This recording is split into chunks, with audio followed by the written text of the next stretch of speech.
вероятности ты попадешь. То есть положительный вердикт тебе вынесут.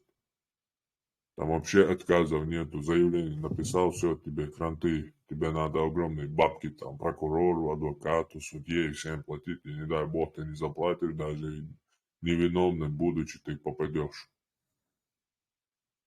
И, короче, даже нормальные люди, попав в тюрьму, наоборот, еще больше, короче, становятся настоящими бандитами, наоборот.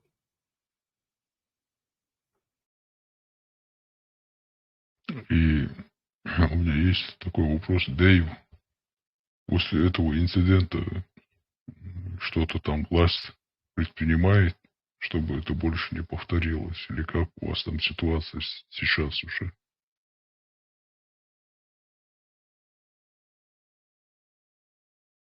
Ну, если ты можешь ответить на этот вопрос. Если не можешь, то не стоит отвечать. Кому говоришь? Тебе. Про что ты говоришь еще раз? Я говорю, после этого инцидента, который Ага. произошел, ну, ты сам знаешь, Да-да. власти какие-то меры приняли там, усилили что-то. Конечно, Что там конечно. Это сейчас? проверки, не проверки, здесь более такое, да, ужесточилось там. Более, ну, народ тоже чуть-чуть, как бы, грубый стал, да, относительно к этим. Ну, люди, которые, допустим, не особо такие исламизированные, они намного так жестче народ начал смотреть на это все, да, и на людей, кто в никабах, там, в хиджабах, бородатых, без усов, там, всякими идеологиями. Конкретно Дагестан сейчас арабизируется очень сильно. Он и так был, как бы, да, достаточно сильно по сравнению с другими народами Кавказа. Он, ну, сейчас он это вообще... Я думаю, эти ребята, которые, как бы, выявились, это их таких очень много, тысячами таких ребят. Просто они тихо сидят, ну так, да, как бы. Опасная ситуация, я так думаю. Это в ближайшее время, я думаю, много таких ситуаций произойдет. Ты знаешь, это сказывается на весь дагестанский народ, народы, как бы сказать. Да-да. Так как это распространяется по всему миру, по всех там, и по Европе, по Америке, там говорят, что дагестанцы там. А ты помнишь, этот инцидент тоже был с евреями там. Это Аэропорт тоже. захватили, да? Да, вот это все в Европе тоже об этом говорят. Ты, наверное, знаешь об этом. И это Да-да. очень влияет. Это влияет не только на этих именно людей, а в целом о народе, как бы. Понимаешь, имидж этого народа портится.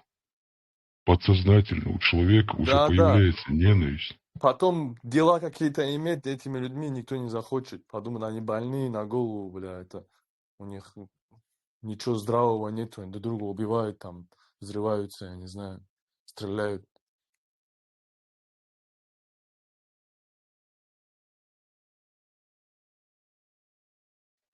Это И все это благодаря вот этим вот ахишкам, которые там за границей стоят. Это все благодаря им. Я вот просто не пойму одну вещь. Вот эту всю банду, которая сидит в Турции. Почему им позволяют все это? Кто это им позволяет? Неужели турки это им позволяют? В какую цель? Они же Какая у них выгодны. цель? Они же выгодны, даже той же самой, допустим, там, Америки, там, любой, кто враг моего врага, мой друг, да, так скажем, там, кто может как-то влиять, все они выгодны. Поэтому их тоже никто не трогает, как бы. Они тоже хорошо корни пустили. Только таких крайних, там, кого-то по запросу, там, ярых таких вот, да, там, отправляют обратно с Турции в Россию, там, кто замешан в конкретных делах. А так, в основной массе, видишь, не трогают же.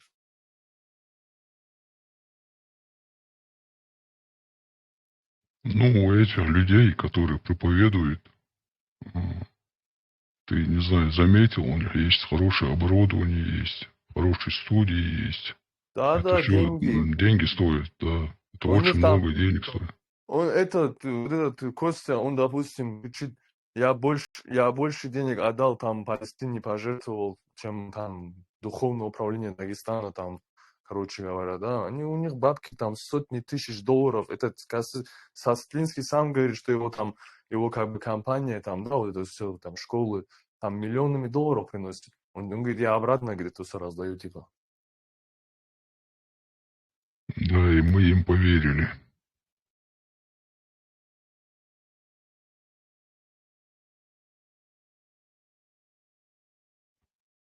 И у меня такой вопрос к антитеррору. Антитеррор, как ты думаешь, что не хватает нашему народу, ну, чтобы добиться хотя бы процентов 20-30 такой же уровня, как у скандинавских стран, например? Чего А нам не что не хватает? хватает? И что нам мешает, по-твоему?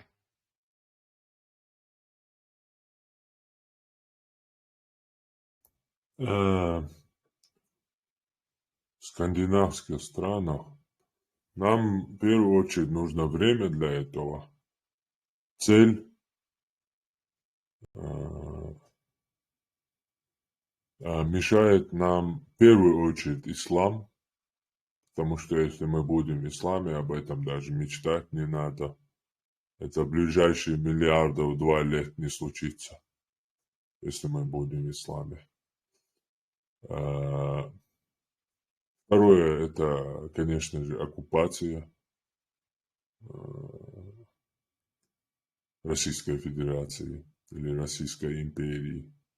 Любая оккупация помимо нее.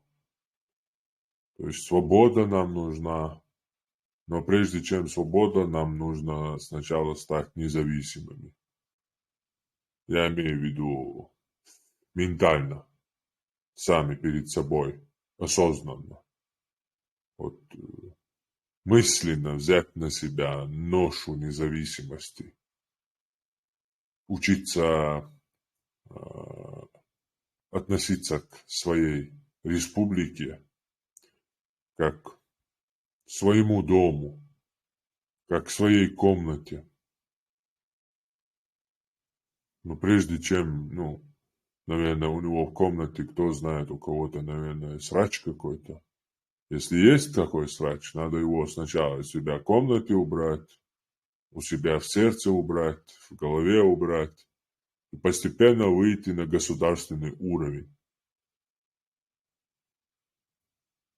И если он осознает, что да, я сегодня готов положить всю свою жизнь до пенсии, не жизнь, а свое время до пенсии, чтобы мои дети жили в хорошем государстве, чтобы мои внуки жили в хорошем государстве. Когда каждый так,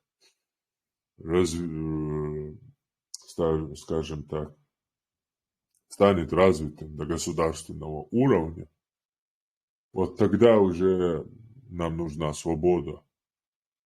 Всеобщее прозрение, да, народное? Да, да, да. А после свободы или до свободы научиться уживаться с соседями. Это вторая проблема.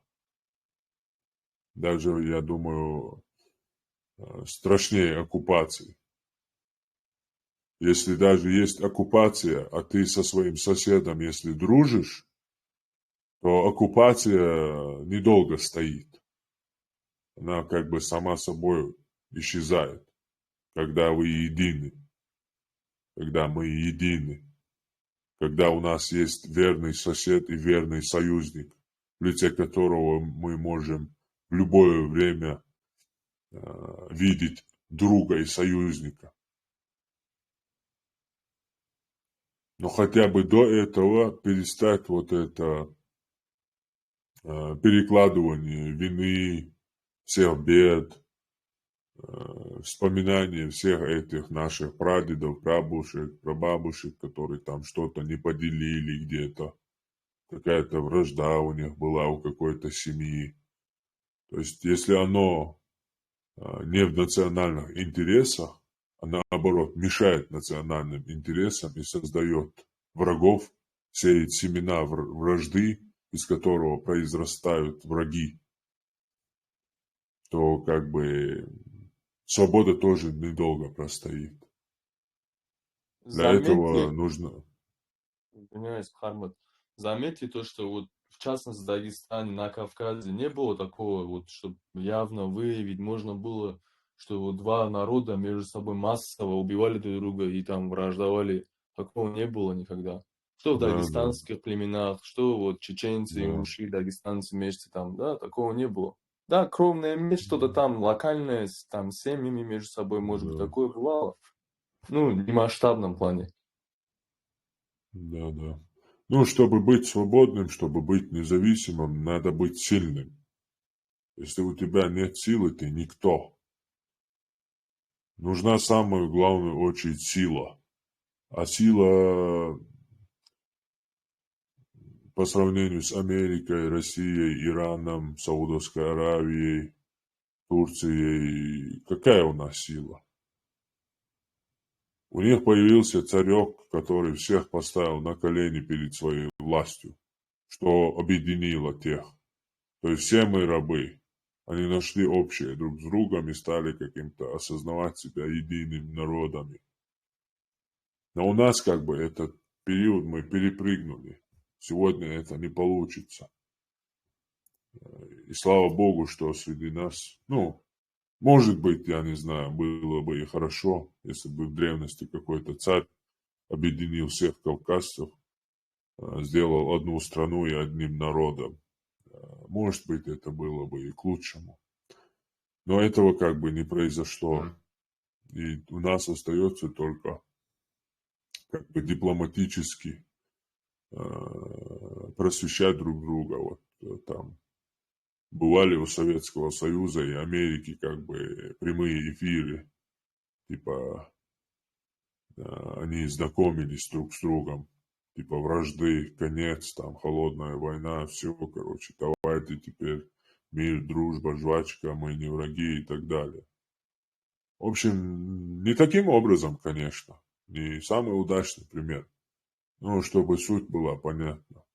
Друг другу историю рассказывать, как ислам распространялся там, что случилось, как случилось, кто кого убивал, просвещать, образовываться. Потому что ненависть, она возникает из-за невежества. Потому что у тебя возникает вопрос, например, какая-то проблема произошла, да?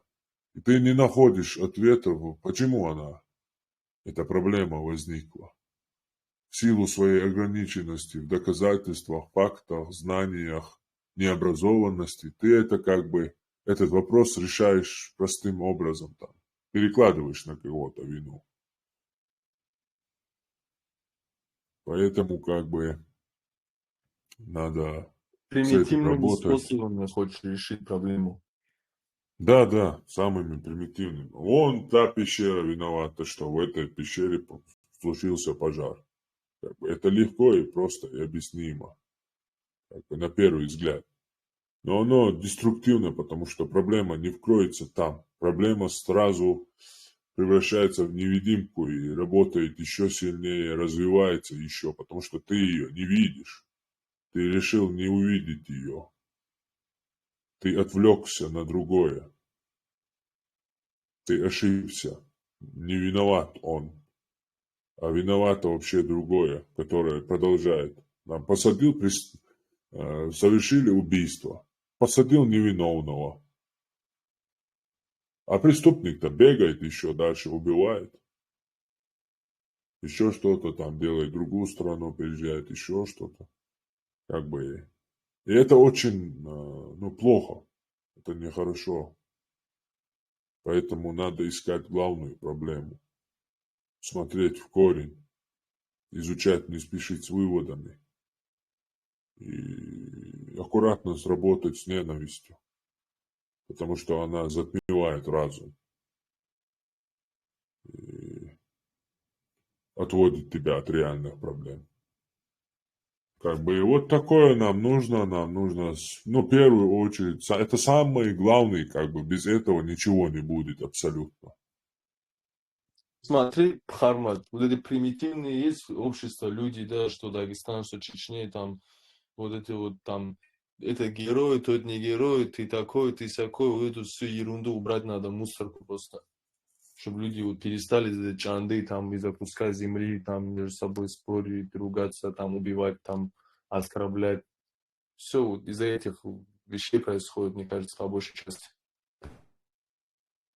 Да.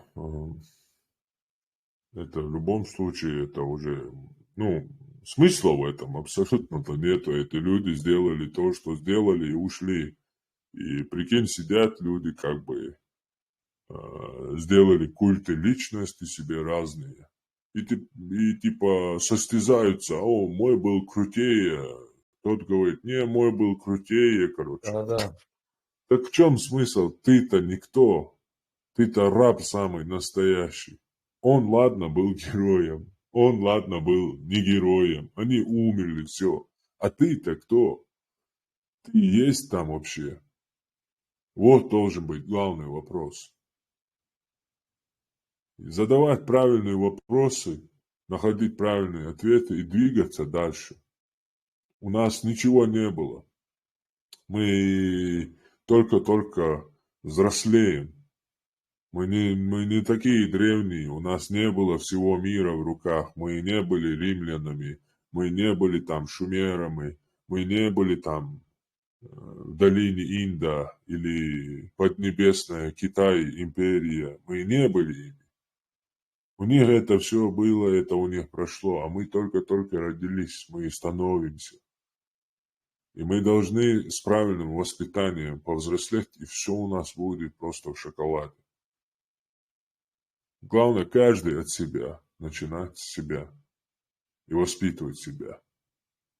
И, конечно же, мы вырастем, и, конечно же, скандинавы, не скандинавы, они из того же мяса, из тех же костей, как и мы, с таким же мозгом. Даже если у них там череп какой-то арийский или еще какой-то. Абсолютно такие же люди, как и мы. Мы чем хуже них?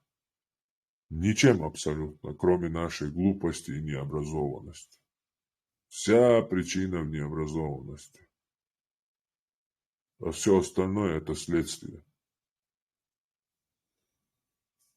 Необразованность, я имею в виду не какое-то Да, согласен. университетное, а жизненное образование, опыт жизни.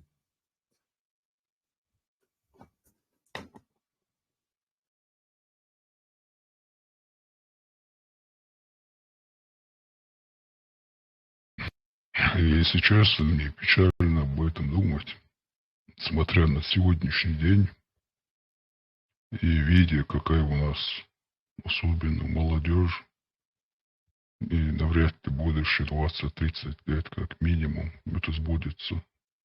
Скорее всего, надо, чтобы поменялось какое-то поколение. И, может быть, даже идеология, что ли. Как ты считаешь, сколько времени нужно, средств нужно?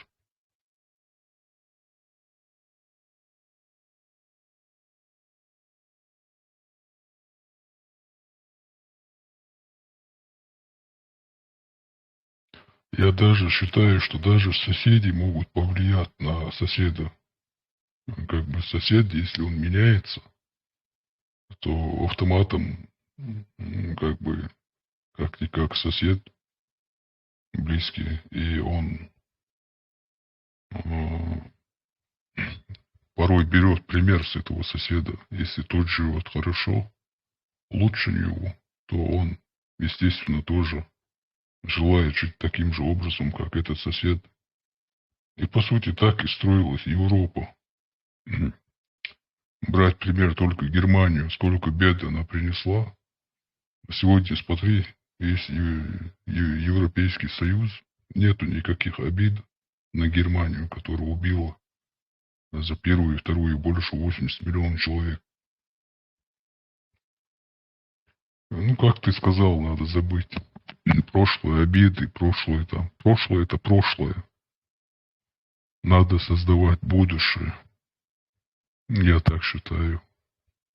Но, как сказал Дэйв, к сожалению, у нас на Кавказе люди страдают какой-то болезнью, ненавистью из-за каких-то там обид, которые были в прошлом, каких-то там событий.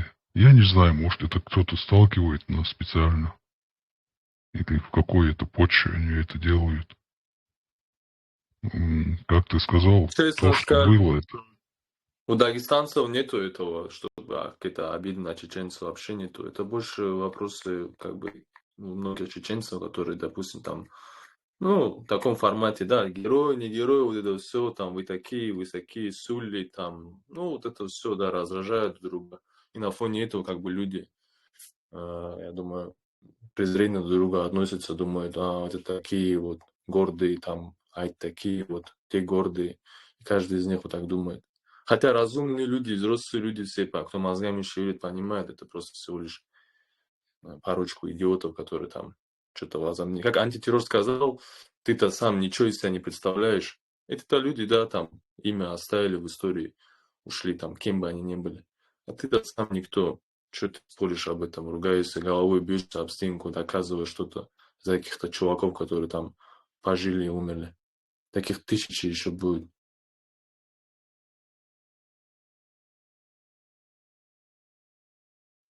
Durduk yere uyku şu durduk yere. Ватсон, нету его. Ну, я с тобой, Дэйв, не совсем согласен. Ну, конечно, у нас тоже это присутствует.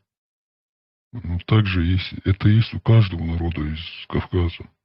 Каждого. Не только у нас. Брать примеры.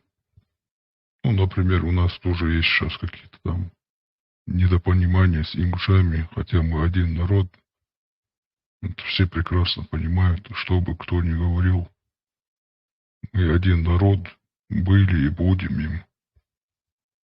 И более того,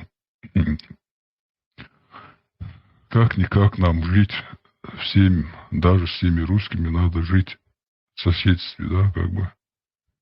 И сколько бы войн у нас не было, что бы ни происходило, я думаю, рано или поздно надо будет сглаживать, да, обиды.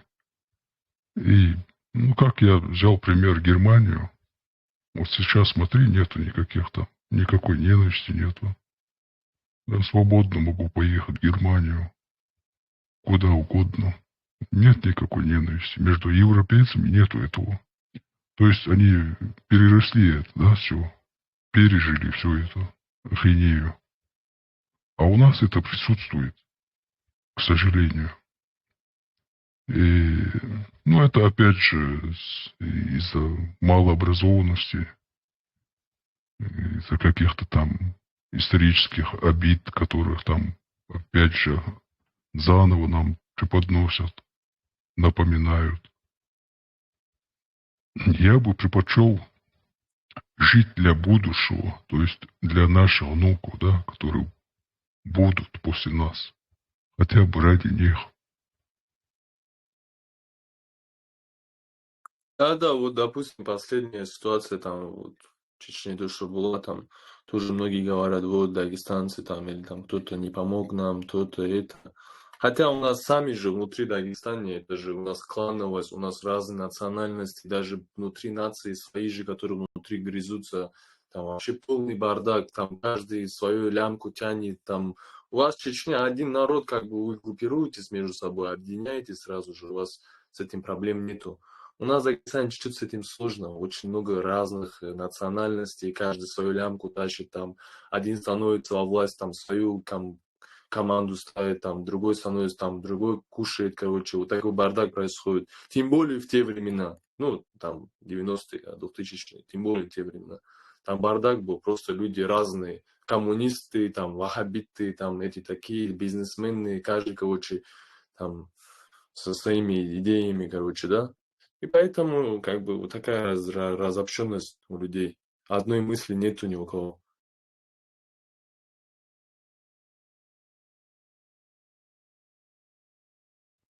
Ну, каша-то у нас тоже есть, Дэйв. Этот, к слову, Адам просит руку. Включите его кто-нибудь, пожалуйста. Ну, смотри, у нас тоже такое есть, присутствует какая-то, есть разделение идеологии там, политики, во многом чем есть. Как сейчас, такая скудная ситуация у нас никогда не было.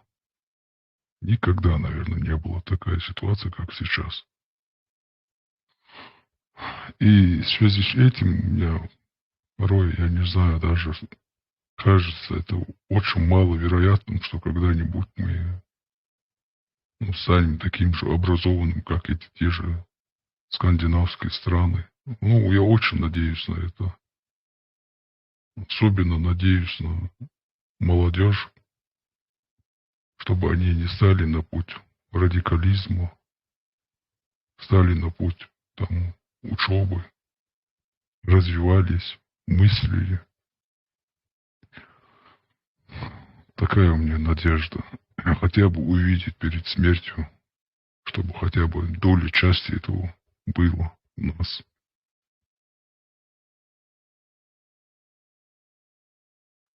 Аминь.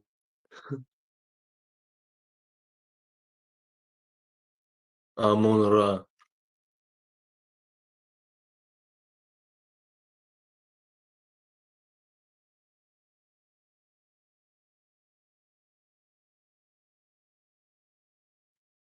Но, знаете, на самом деле у нас молодежь-то, если ее направить на правильное русло, у нас же тоже, Талантливые люди.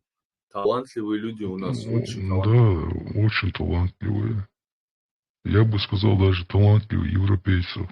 Если направить на правильное русло, это очень важно. Если не ограничивать их, да, как бы дать им волю,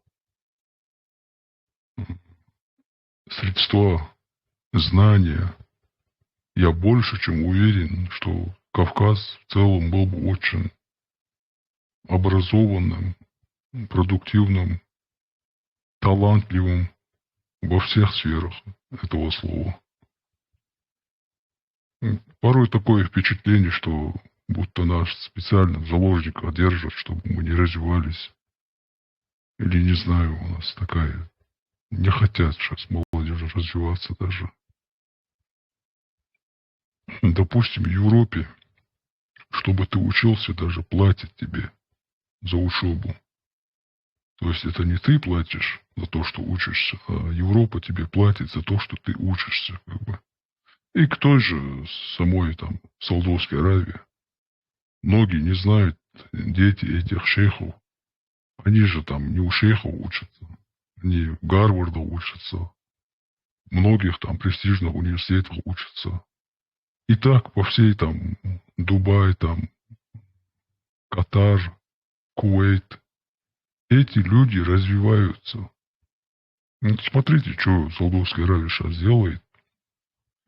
Она, понимая, что нефть конечна, и, быть может, хадж тоже уже скоро закроют, что она делает? Она развивает туризм, учит свою молодежь английскому языку.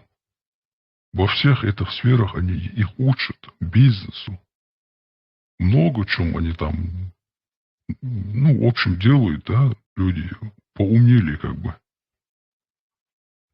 Как бы мы о них не обзывались, как бы, что бы ни говорили. Но они нас пока что нами пользуются, своих детей отправляют там в престижные университеты, развивают свою молодежь. И они что делают? Возвращаются домой и развивают свою страну. Есть там просто один проект, The Line называется, линия. Она стоит $2 триллиона. Это многие говорили, что это фантастика. Там, никогда такого... не смогут они этого сделать, да? Это, 2 наверное, триллиона после... бюджет пару маленьких стран, наверное, это $2 триллиона. Это не то, что маленьких стран, это несколько европейских стран даже, в целом взятых. Это огромные ресурсы, огромные. Вот сейчас они полным ходом это делают уже 4 года. Это как бы город-линия, да, экологическая. Длина ее 137 километров. Они же это не для себя делают, а для туристов, понимаешь? А туристы это что? Это развитие, это экономика. Вот пока наши идут хадж, там, садака Новые туда-сюда. люди, новые бабки. Да. Что бы мы там ни говорили, эти люди развиваются. Понимаете, о чем? Вам говорят одно, а сами делают совсем обратное. Ну, они правильно это делают, если честно говоря. Зачем бы нами не пользоваться, если мы такие тупые, необразованные, не хотим развиваться? Сами-то они не верят в свою же религию, я уверен, там большинство из этих арабов, они не верят в этот культ. Не верят, они усы оставляют, а бороду не убирают. Ты заметил, да? Допустим, на Кавказе вообще другой культ, вот это вот бороду оставляют, усы убирают, а у них они все усатые, безбородые, ходят как современные люди. Да, это престиж как бы только для шейхов, тех, кто там перед камерой там выступает, там проповеди делают. Это показуха все. Мы же прекрасно это понимаем. Да, кстати, у саудитов особенно усы есть. Это как бы не последние люди, да, это люди, на которых весь мир смотрит, там весь там исламский мир может смотреть, да, это какие-то там халифы, там, так скажем, короли, там, бин Салманы, кто там есть у них. Саудовская Аравия прямо заявляет, что она сотрудничает с Израилем. Что больше, что дальше вообще говорить? Нам говорят совсем другое, а сами делают абсолютно противоречащее. Понимаешь, в чем дело? Почему бы нам не союзничать с Израилем, допустим? Смотри, я тебе одну вещь хочу сказать, смотри, вот в Дагестане, Чечне, там на Кавказе, там черкесы, они там хиджу делают, уезжают в другие страны, чтобы оттуда что-то вещать, говорить. Вот мне интересно, почему вот эти ахлусуновские, вот эти шейхи, которые там якобы, да, они хоть под икрахом, икрах, знаете, что такое, да, икрах? Да, да. Вот под икрахом, типа, они находятся, много чего сказать не могут. Это то. А почему они хиджу не делают? А что, как они, как пророк себя не ведут? Не могут уехать в какую-нибудь Африку, там, спрятаться, сказать, вот там, Бин Салман, черт, там, он такие вещи делает. Вот это я не понимаю. Они там сидят, кушают, пукают, срут, блин, у них там окружают их люди, они внимание получают, миллионеры все долларовые. Не знаю, как бы. А у нас эти шейхи убежали все в эту Турцию, там вот эти все страны, Европу, там, и оттуда вещают, что-то говорят, оппозиционную какую-то войну ведут. У нас еще есть такая проблема. Человек, который примерно, допустим, ты заметил, наверное, чеченцев, практически 99,9% там бородатые, да? А если у тебя нет бороды, то там тот же икрах делают. То есть тебя как бы притесняют, оставляют, типа, почему у тебя нет бороды, там, ты же чеченец, мусульманин, туда-сюда. Вот эти претензии, почему они предъявляют этим же саудитам? Это же народ Мухаммада, народ пророка. Наилучшие из людей, да? Они должны быть примером для всех людей. Я вообще не вдупляю этого. Что происходит? О, люди. Что с нами вообще? Я не пойму. Там говорят, типа, эти саудиты, евреи, там, яхуды, туда-сюда. Ну, ладно, хотя они, давай, допустим, они яхуды. А народ яхуд? Сам народ. Они кто? Тоже яхуды, что ли?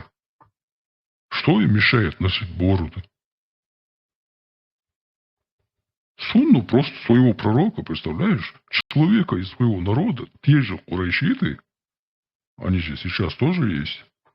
Вот они самые усатые. Почему мы к ним не предъявляем Вот этот вопрос, почему у них не спрашивают? Не-не, Почему? вот такие, как всякие вот эти Сасытлинские, Костикские, вот эти, они предъявляют, они говорят вот эти, типа вот эти радикальные ус, они предъявляют, называют такфир выносят этим правителям там этих стран там. Почему есть такие, да? Просто меня удивляет, почему они сами, эти шейхи, там, Фаузан, вот эти вот всякие, которые умерли там или в тюрьмах сидят, почему они хиджу не сделали, почему они не уехали, не сказали, этот Бин Салман, черт, он там вообще там дружит с этими, там, неправильно все делает, против ислама воюет, там, ну, действует как бы, да, вот это меня удивляет. Они там все сидят, кайфуют, вещают, их весь это, исламский мир слушает, как самых таких четких шейхов, но они там, типа по дикрахам, да, все не могут уже сказать прямо.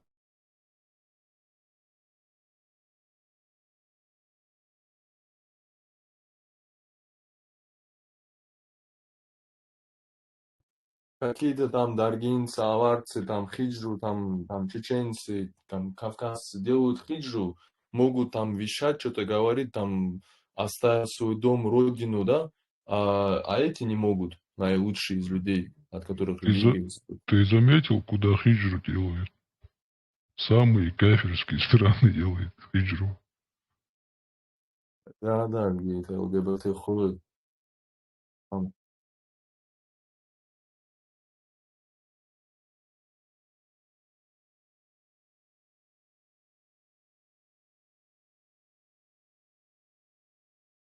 В Афганистане же пособия не дают. В Афганистане же самая такая зарплата $100, $300, наверное. Вот поэтому там делать нечего. Европа поинтереснее будет. Или Турция.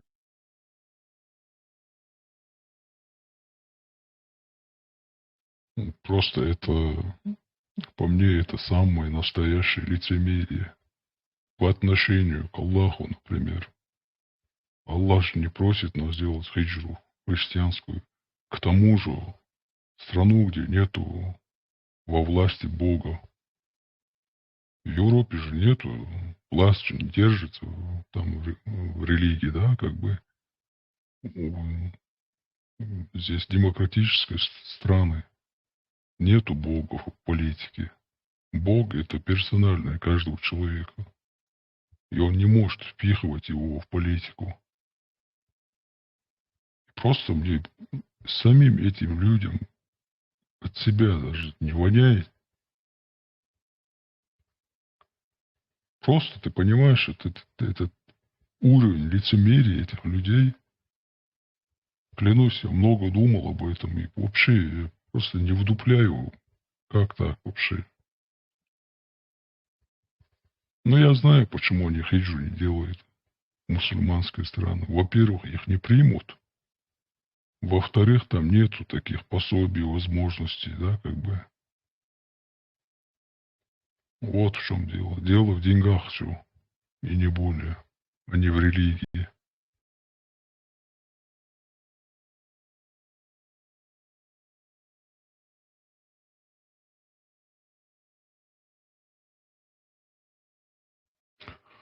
Я-то вообще-то ничего не имею против людей, которые там делают свой намаз, верят в Аллаха, там, живут спокойной жизнью, да.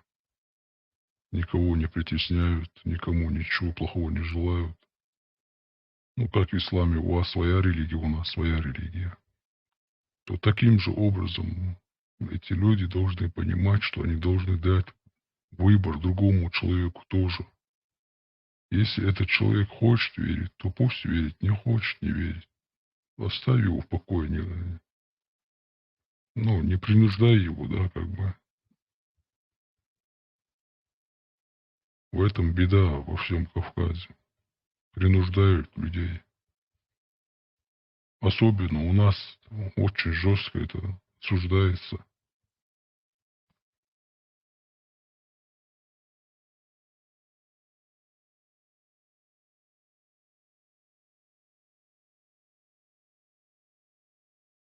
Хорлет, ты здесь?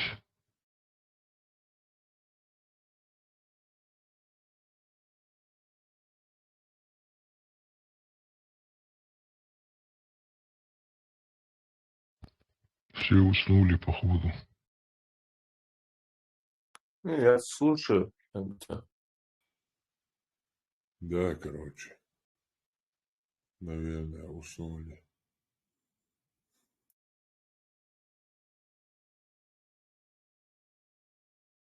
Вот слушая вас, не могу понять, это что за секта? Можете объяснить, да? Чё? Громче. Не слышно тебя. Говорит, Это- что это секта, говорю. Спрашивает. Интересно стало, просто слушая, не могу понять. Нету никакой секты. Разве говорили, что это секта? Его смутило просто, видимо, голоса искаженные, да, то есть просто Голоса в первую очередь меня смутили, потому что по какой причине вы сотрудники или кто? Если честно, вообще ничего не слышно. да, Он, тихо слышно. мы сотрудники же, типа, вербуем что-то там. Нет, вы... Скорее всего, это есть. Скорее всего. Секта Саида Афанди, брат. Не, Саида Афанди уже нету его. Мы тут на Луне вместе с ним. Не оскорбляй наши чувства верующих. Это все понятно, это смешно сейчас, но не к этому. Это смешно, в смысле ты наши религиозные чувства оскорбляешь. По какой причине вы меняете голоса? Ты, видимо, тоже из Дагестана, да, Франк? Я тебе так скажу, они как бы чеченцы, да, и мы все понимаем какие чувства у людей или верующих бывают. Эти люди здесь о религии говорят. Мы все знаем, да, вот как бывает, там, узнают, там, кто это, там, чуть ли готовы уже убить его, жизнь свою отдать, там, что-то плохое про пророка сказал, все, он готов жизнь свою положить, там. Вот элементарный случай, то, что в Европе был пацан молодой, там, башку отрезал этому преподавателю. Пожалуйста, а что там любой... Братан, дикие обезьяны бегают по улице. Нельзя, короче. Я за собой тащить дома. Хармат выйдет куда-нибудь в магазин, ему там сзади нож пролетит какой-нибудь. Да, сзади правильно сказал. Сзади. Именно сзади. Все, я понял, это все. Делая засаду, да? Как пророк завещал. Да, А зачем оскорблять? абсолютно верно. Если ты можешь это разъяснить, довести до людей что-то неправильно. Я же не сижу, друг мой, просто оскорбляю кого-то. Зачем мне? Я никого не оскорбляю. Я просто в недоумении. Понимаешь, я как и ты, я как нормальный человек, который понял, что был обманут столько лет, что были его предки обмануты какими-то людьми в интересах абсолютно чужих империй, в недоумении. И как бы я не сижу тут, оскорбляя людей, кого-то там просто так. Кого я оскорбляю? Кто тебя за это будет тогда убивать, если ты сядешь с людьми, которые могут тебе разъяснить религию, например, да, и ты разъясняешь свою позицию. Вы сядете, Не убивать, не убивать, в этом нет проблемы. Типа это тут не главная причина. Дело в том, что просвещение и работа моя по просвещению моего народа, она как бы не наберет столько результатов, если там выбежу, там, банзай и подохну сразу. А мне надо работать, у нас огромное поле распаханное. Его надо пахать и пахать, пахать и пахать, а для этого надо время. Поэтому, осознавая, в каком мире я живу, я воспринимаю все меры безопасности, чтобы дело всеобщее, оно пришло к завершению. я понял тебя. Тебя бы воспринимали люди, если бы ты сел с человеком, религиозным человеком, как ты сейчас начинаешь, одного, второго, там, читать. Так у меня есть религиозные люди, есть Мухаммад Хамед, знаешь, доктор Мухаммед Ахмед. Диспут с ним сделаете, и ты ему... Я сделал с ним диспут 7 часов. 7 часов эфир на моем YouTube-канале. Телефону, зачем это все? Сядь с человеком, чтобы тебя видели. Да зачем мне это надо? 21 век, друг мой. Мы не в каменном веке живем. Мне не надо выходить из дома. Я тут могу в прямом эфире... По видео. Хорошо, что тебя люди... В прямом эфире могу 50 тысяч зрителям говорить это просто так. Зачем мне каждому ходить домой и дома кому-то что-то говорить? За каждого никто не говорит. Тебе просто говорят, с человеком. Франк, как маленький ребенок, сказали же уже, это Что просто ты меры, да. маленький? Это онлайн, вот, пожалуйста, Да, если да, ты нет хочешь смысла. вопрос, задай ему, если Вы тебе же близко. только сзади, вы же только как шныри сзади нападаете толпой, понимаешь? Если бы вас не боятся, вас просто опасаются, вы же лживые и никчемные. Если бы вы хотя бы один на один лицом к лицу приходили бы, ну, нормально было. А вы же чисто толпой сзади нападаете или на семью посягаете, поэтому доверия вам нету, понимаешь, обезьянам. Слушай, да, вот сейчас ты сейчас говоришь, вы, ты просто так сейчас начал оскорблять человека, знать ты меня не знаешь. То есть, делаю, Тебя не слышно вообще, это я тебя плохо слышу или у тебя микрофон дешманский? Слышишь, да, ты меня? Я говорю, ты даже человека не знаешь, говорю, и начинаешь оскорблять здесь. Какой вот, кто тебя будет воспринимать, какая публика тебя Я воспринимает? вас сказал, я что тебе конкретно Ну, сказал, я тебе это в конкретно ты лицо сейчас могу, начал вот я во такие, как Франции. ты начал сейчас Йоу, это говорить, ты знаешь. давай без этого, я тебе Все, просто по все, факту без сказал, фрачов, ты что Франк, сейчас Франк. хочешь? Что ты мне по факту Ты что говоришь? хочешь? Чего? Ты что хочешь? Чувака, Слышишь? свободне, Ты свободне. пересеться со мной Свободешь, хочешь? да. что ли? Не, никто никуда Давай переходить. договорить о том, что говорим Подожди сейчас, а не начать секунду. Я то, оскорблять. что хотел, Франк, уже сказал. Франк. Если хочешь что-то в У личку тебя даже напиши, вот мужского нету Чувака, сказать, что это подожди, как подожди жесть. ты на секунду. Подожди, пожалуйста, Франк Шмранк. Подожди на секунду. Не надо Даже переходить на мужского за свои личности. сказанное Секунду, сказать ты не можешь. сейчас. Да, я так Алло, сказал. подожди, сейчас. Все, не развивайся, Тормози, пожалуйста. да. Прекращай. И не надо оскорблять, да, как бы. Но это Я не понятно. Это оскорбляю, если можно вы вдруг. не Я не слышали, то тебе что говорю, меня подожди оскорбляют. секунду. Я не тебе говорю, подожди секунду. Я ему говорю, в общем, я понимаю, в каком смысле он это имеет в виду, как бы это, он говорит, мусульмане, в общем, будулаки, ахлю сунна, валь джамаа, халифатчики, игильщики. Они Я к всегда ним вообще никакого нападают. отношения не имею. Никакого. Я понял, я Я их это презираю, знаю, этих людей. я это понимаю, я это ему перевожу, понимаешь? Поэтому как бы не надо переходить сразу, мы как бы. Но он тоже не лично тебя имел в виду, как бы он увидел в я тебе тебя не образ оскорблял, мусульманина. это ты сам оскорбился. Я не про тебя говорил, это ты Меня сам оскорбит, вот оскорбился. мы напротив друг друга станем, да, ты мне... Ну вот, я Не здесь, во надо, Франции, приезжай, подожди, я в ты Анджерсе, вот во подожди, ты все Франции, делаешь. приезжай, и в Свободишь, лицо я тебе вам скажу, скажу. ты там попутал, Если походу. Франклин, пожалуйста, я тебе, короче, Аллах, вот подожди. ты напротив станешь, да, вот ты меня Не только говори если... Аллах, не говори Аллах, и пока не перепрыгнешь. Франк, угомонись, А, взрослый пацан, детский сад не устраивает здесь лицом к лицу. Вот это и есть Кавказ. Да, не надо, в общем, чувака, все могло тебя понаешивать, что ты. Ну, понятное дело, это все мы понимаем, чем мы занимаемся, что мы делаем. Лишние вопросы абсолютно не имеющие значения. Это как бы 21 век. Любой человек может сесть у себя дома, не выходя работать, заказывать еду и все дела. Как бы в 21 веке живем. Ты тоже ездишь на машине там, не на ишаке и не на осле. Как бы, и каждый мы имеем право использовать эти инструменты. И не надо дальше. Все, вопрос закончен, ответ закончен.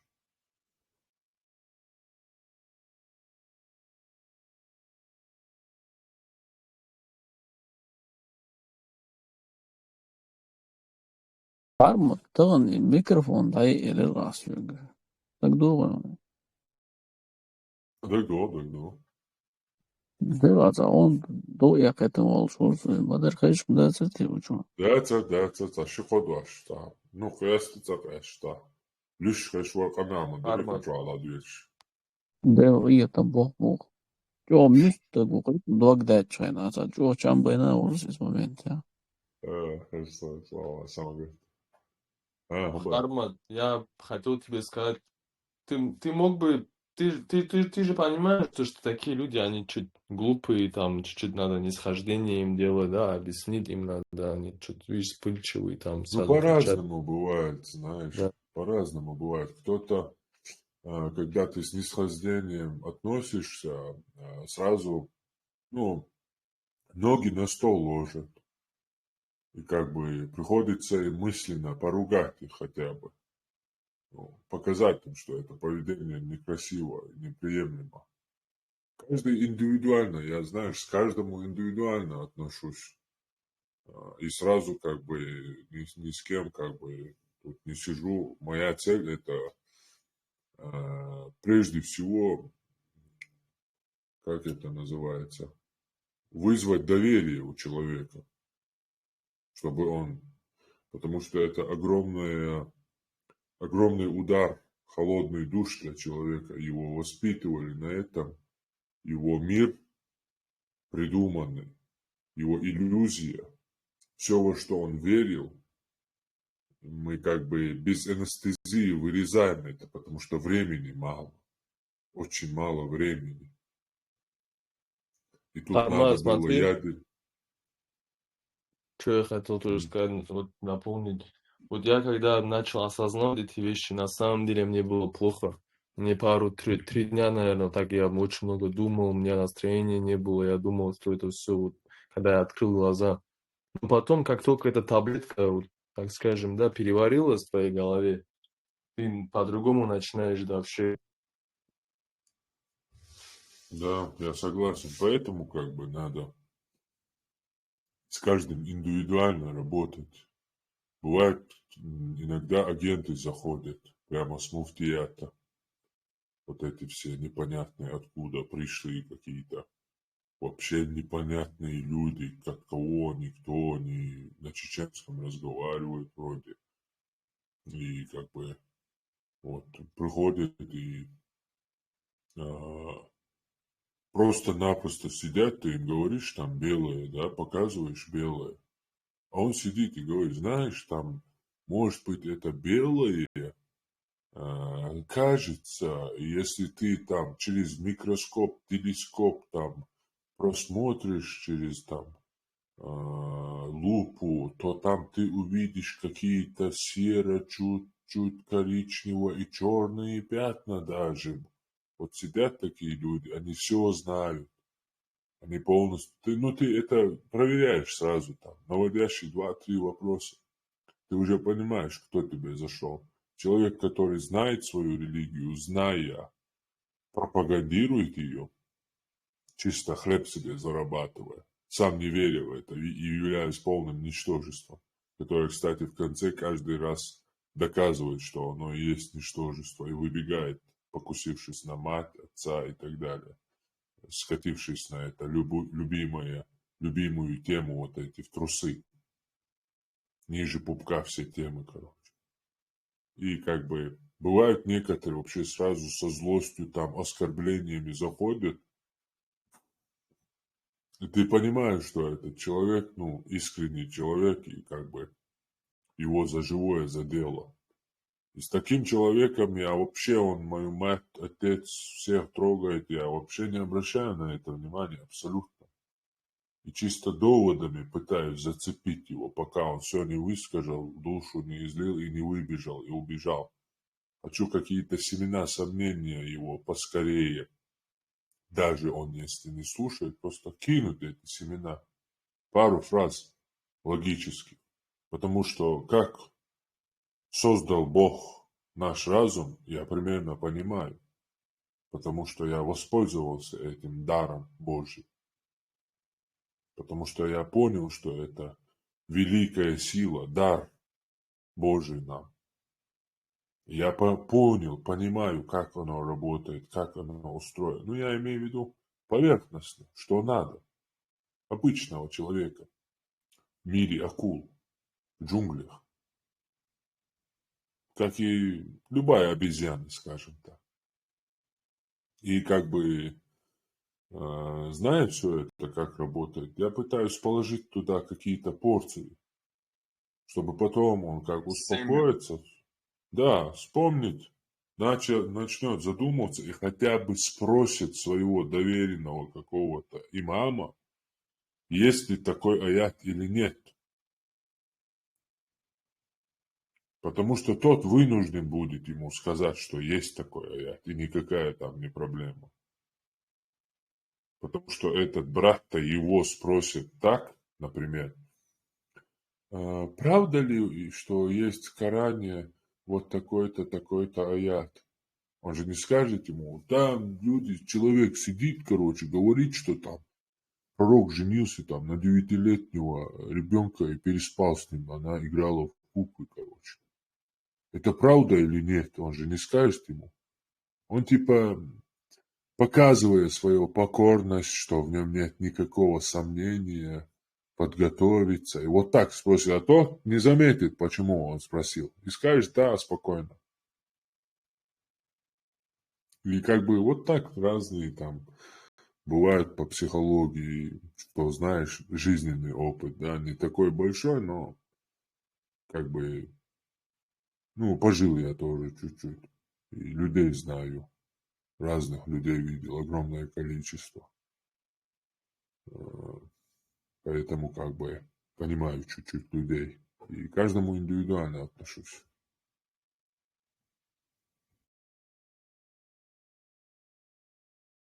Правильно. Я бы порекомендовал тебе, то я понимаю, что ты ориентирован на свой народ, но я бы порекомендовал, чтобы ты по большей части тоже на русском говорил. Многие, я думаю, кавказцы смотрят всегда за тобой. Там, где ты говоришь на русском.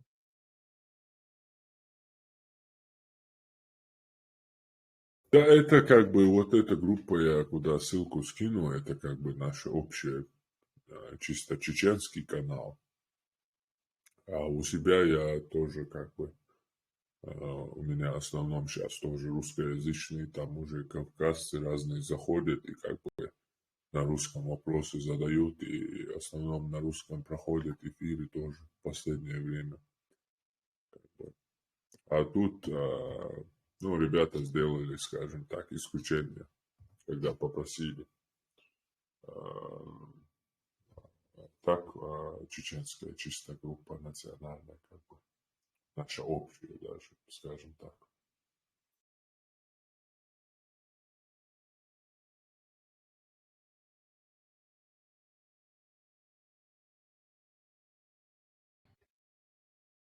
Я не понял, с чего он взял, что мы агенты?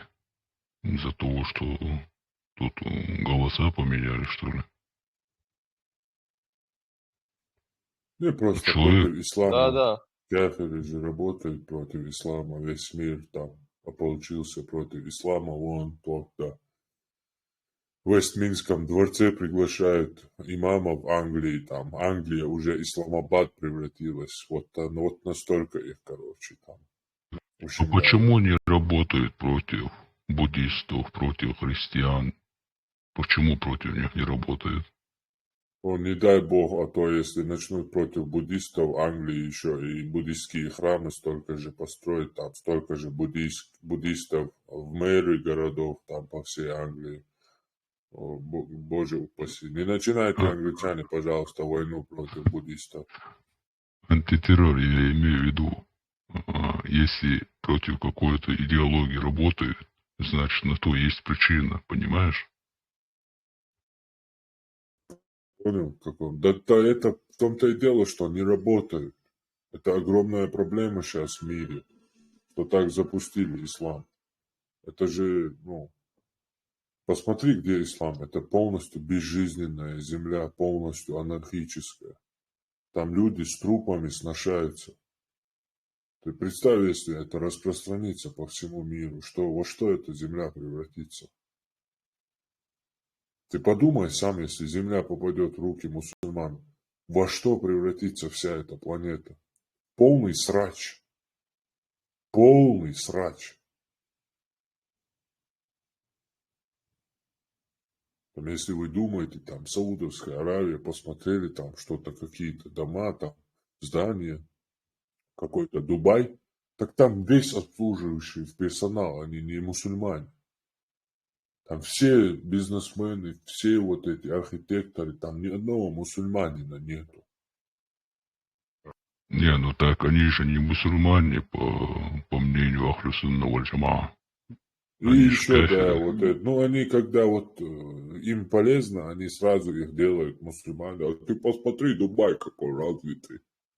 Они же говорят это, когда ты говоришь, что он, ислам, это деградация туда-сюда. Даже самый, вроде бы, казалось бы, разумный там, собеседник начинает говорить, он, Дубай вроде бы такой, очень самый богатый, самый престижный, короче. И оп, тра-ля-ля. Вообще, Тетирон, сразу. а ты знал, что архитект этого Бурдж-Халифа Абу Бакр Сиддиқи с тех времен, просто они его хранили там, сейчас вытащили и сделали это здание.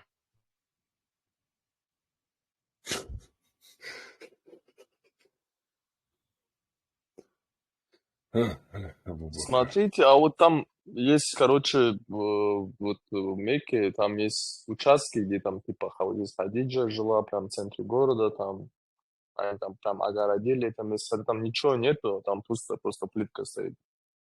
И там типа Хадиджа в этом участке жила, там кто-то жил. Такая тема у них есть. Да, это турки, которые строили, они, в общем, они были удивлены, что там вообще ничего нету. Поэтому же я начал эту тему с Петрой. Вот в Петре есть все это. А в Мекке нету ничего такого. Там Вот есть как ты даже думаешь, группа язычников, я нашел их, в общем. насчет чего антитеррор-группа? В общем, они язычники арабские. Аллат, Аль-Уза, Аль-Манат, своим настоящим богам, в общем. В культуру, скажем так, свою вернулись. И они вообще ненавидят, в общем, обзывают и ненавидят Мухаммеда. И знаешь, что говорят? Что Мухаммед превратил их в подобие иудеев. Ну, тогдашних иудеев имеется в виду. Самих иудеев, ортодоксов, которые абсолютно, скажем так, не приспособлены к цивилизации, к чему-то. Козлопасы, скажем так. И, в общем, не рады они этому. И у них в группе есть огромный материал там, в общем, скульптуры Аллах. Такая тонкая работа, искусство, храмы Аллах, посвященные по всему Саудовской Аравии. В общем, в стиле В Саудии? Да, в греческом стиле. Конечно, в Сауде есть храмы Аллах Ничего древние. себе. И никто ее не Конечно. трогает, да? Да, конечно, Нет, не ты меня трогают. Они удивил его вообще. наоборот. Да. Это вообще их культурные памятники, которые они показывают миру на Западе. И посмотрите, мои. Тоже цивилизация. Это одно, у них два лица. Одно для белых, вот этого Запада, для европейцев и американцев. А второе для вот этих тупоголовых и нас, имеется в виду, мусульман, вот этого, азиатско-восточной стороны. Это типа они набожные какие-то мусульмане и Кааба у них. А там для Америки у них там храмы Аллах, в общем, еще какое-то, как она называется, скала у них, видели, лестница какая-то, голая скала одна стоит, и какие-то лестницы высечены, как будто откуда-то откололась скала и перенесли огромный кусок скалы. Видели эту фотографию? Я там видел одну... по-моему, я видел, да. Это По-моему, вроде я бы видел. вот скала стоит, и как будто вот на одной стороне вот скалы, да, она полностью ровно высеченная, и две лестницы налево-направо. И ровная такая, вовнутрь скалы чуть-чуть. Ну, маленькая, камень бывает большой, как будто отколотый откуда-то и брошен в пустыню голую. В общем, и такие есть, и храмы Аллаха, они полностью в греко-римском стиле у них. То есть они имели доступ к цивилизации. Финикия, там, Израиль, Рим, Палестина, Иордания, это же все рядом. И они были То есть достаточно. это как получается антитеррор? То есть народ пророка Мухаммада, саллаллаху алейхи вассаляма, его народ, курайшиты, оставили многобожество, как бы, а Талибан и ИГИЛ, в общем, взорвали все это, да? Ну, в общем, как это понять? И его народ следует идолам, то есть их не срывают, там у них там защищают их, а те, кто следует пророку по сунне пророка, они же, в свою очередь, уничтожают эти все исторические там божества, там, архитектуры. Как это понять? Я тебе более того Почему? скажу. Ты видел картину Микеланджело? Картина называется «Спаситель мира».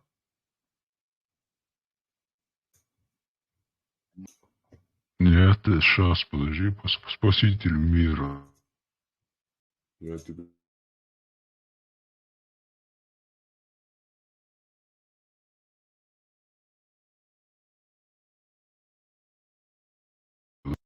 Все, да, это рисунок Христа, да? Иисуса Христа. Да. Сейчас смотри на экран. В общем, не то, что они храмы там, многобожие не убирают. Вот, пожалуйста, вот этот принц Бадр бин Абдулла бин Мухаммед бин Фархан аль-Сауд купил картину Леонардо да Винчи «Спаситель мира». Вот она. Это, по-моему, Иисус. 450 миллионов долларов? Да. Ничего себе. Это же полумиллиарда Это вообще кто, получается. знаешь ты? Я не знаю, кто Это это. Иисус. Я догадывался, да. И его купил саудовский принц. Ты говоришь про какие-то храмы. Это, я же говорю, два лица. Это одно для нас. Почему у нашей молодежи нет предъяв к этим людям, к этим арабам, усатым? Вот это Дэйв говорил, что это саудитов, да, как бы, это, они же должны быть примером для всех мусульман. Ты согласен? Как-никак этот народ пророка ислама, вот ты заметь, у них почти нет бороды. Там очень мало количества, у которого есть борода. Многие, наоборот, носят усы без бороды. Вот это я видел, да. Видишь? Это Да, они себе. 1900 лет. 1900 лет. Вот. Набатейское царство. Петра. Это до ислама арабы. Когда они занимались инцестом. Да, кстати, Вот это место... арабы до того, как Аллах им позволил заниматься инцестом.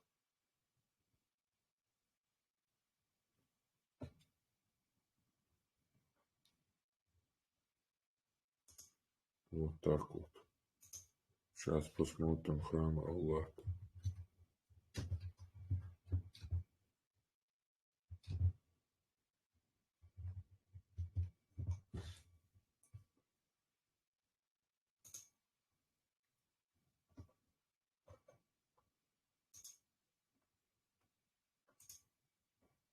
Вот это только чуть-чуть сохранился. Вот. Этот Айфи.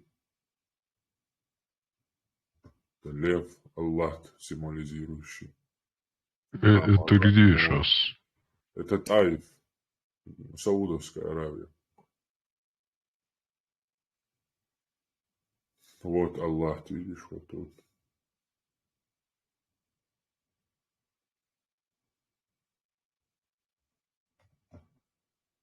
Покажи этот Аль-Озджу или Аль-Манат тоже. Вот. Лев и Квартом, да, Ага. комически обуцерится. Кварт, он Вот этот, вот это изображение что обозначает? Там лев и Лев три... означает власть, символизирует власть. Это, древнемесопотамская религия, шумеры и Аккад. Они верили в нее до Мухаммеда. Они исповедовали Аллах, шумера. Аль-Озу, Аль-Манат, да?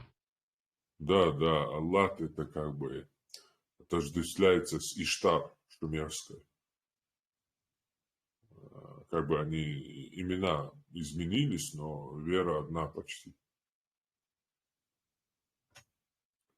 Там есть еще скульптуры, еще идеальные. Я одного не пойму, антитеррор. Если при приходе Мухаммада они уничтожили все это, то как это осталось сейчас? Это я не пойму. Я хотел сказать. За время твоего отсутствия я еще открыл одну просто шедевральную новость, или как это назвать, материал нарыл. Оказывается, наш Мухаммед завоевал Мекку за 3 года до своей смерти. Когда ему исполнилось 59 или 60, точно не помню. 59 или 60, или 58. В общем, от 3 до 5 лет до смерти. Нет, 6, по-моему, да. 6 лет.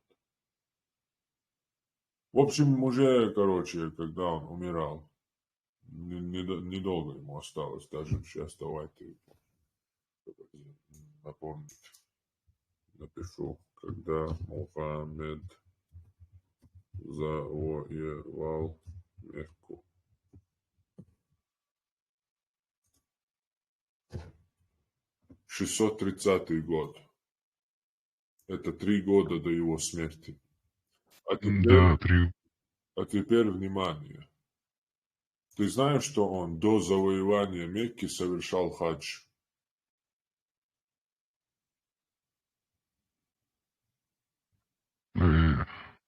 Это как получается? Как он это сделал, если его изгнали оттуда? Нет, его не изгоняли оттуда.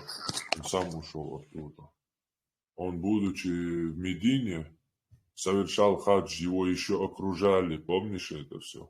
В фильмах тоже ты заметил, наверное. Курайшиты стоят там. И эти сахабы полностью окружили Мухаммеда, там хадж совершили, обход. И, в общем, там они там попереговорились и уходят, в Медину.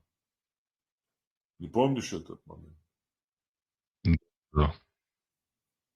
Помню, конечно, его там Да, в общем, он это 3-4 раза совершил хадж в Мекку.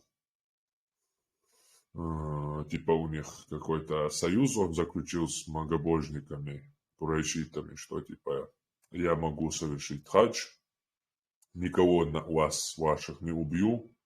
Это уже он как бы на караван напал, в общем, огромную силу собрал и уже на равных с ними разговаривает. Это уже эти времена. И он как бы заключил с ними союз, типа я вас не убью, и вы нас тоже не убивайте, и не мешайте нам совершить хадж, и никаких проблем.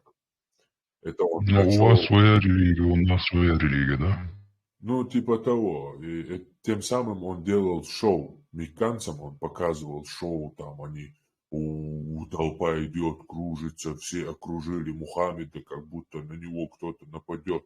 На него никто не нападет. Он заключил договор с курайшитами, которые имеют честь, слово, цивилизацию, имеется в виду там экономику какую-никакую, там караваны, все племена им доверяют, это главная точка их, как бы, да, всех племен.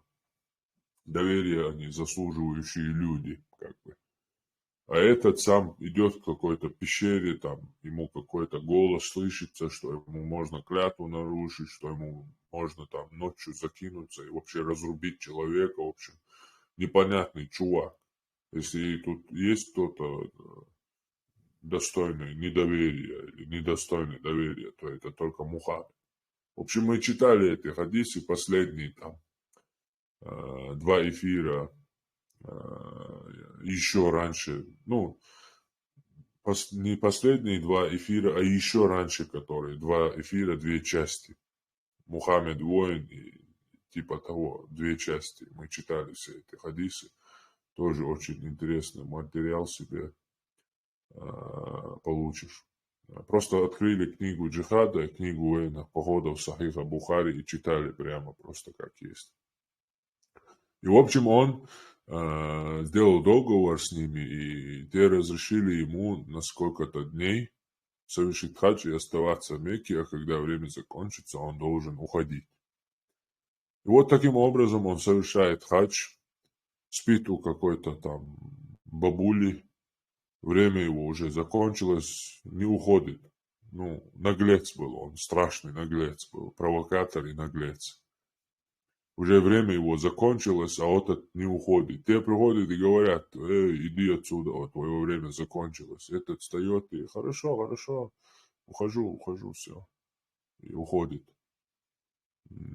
Тем самым он такое шоу устраивал, там, понимаешь, какое-то новшество. Там, толпа, там целое стадо бежит, там, окружило одного человека, там, все его боготворят, все ему поклоняются, там его чемпионом считают. А тут как бы племенной союз, старейшины, понимаешь?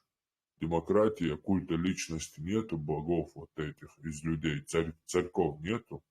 Демократия как бы. А этот какой-то царь новый, понимаешь, авторитет местный новый.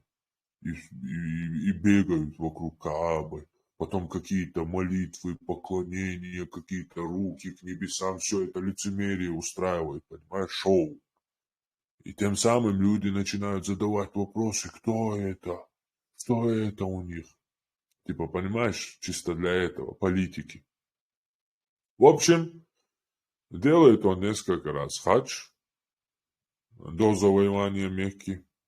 И потом подходим мы в конце, пророк завоевал там Мекку, зашел в Мекку, разрушил палкой идолы вокруг Каабы, вошел в Каабу, поприветствовал, помолился вот этим все 4 стороны, или поприветствовал 4 стены и вышел.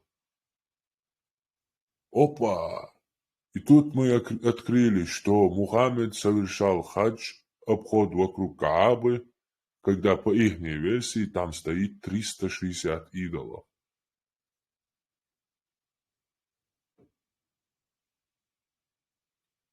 Понял?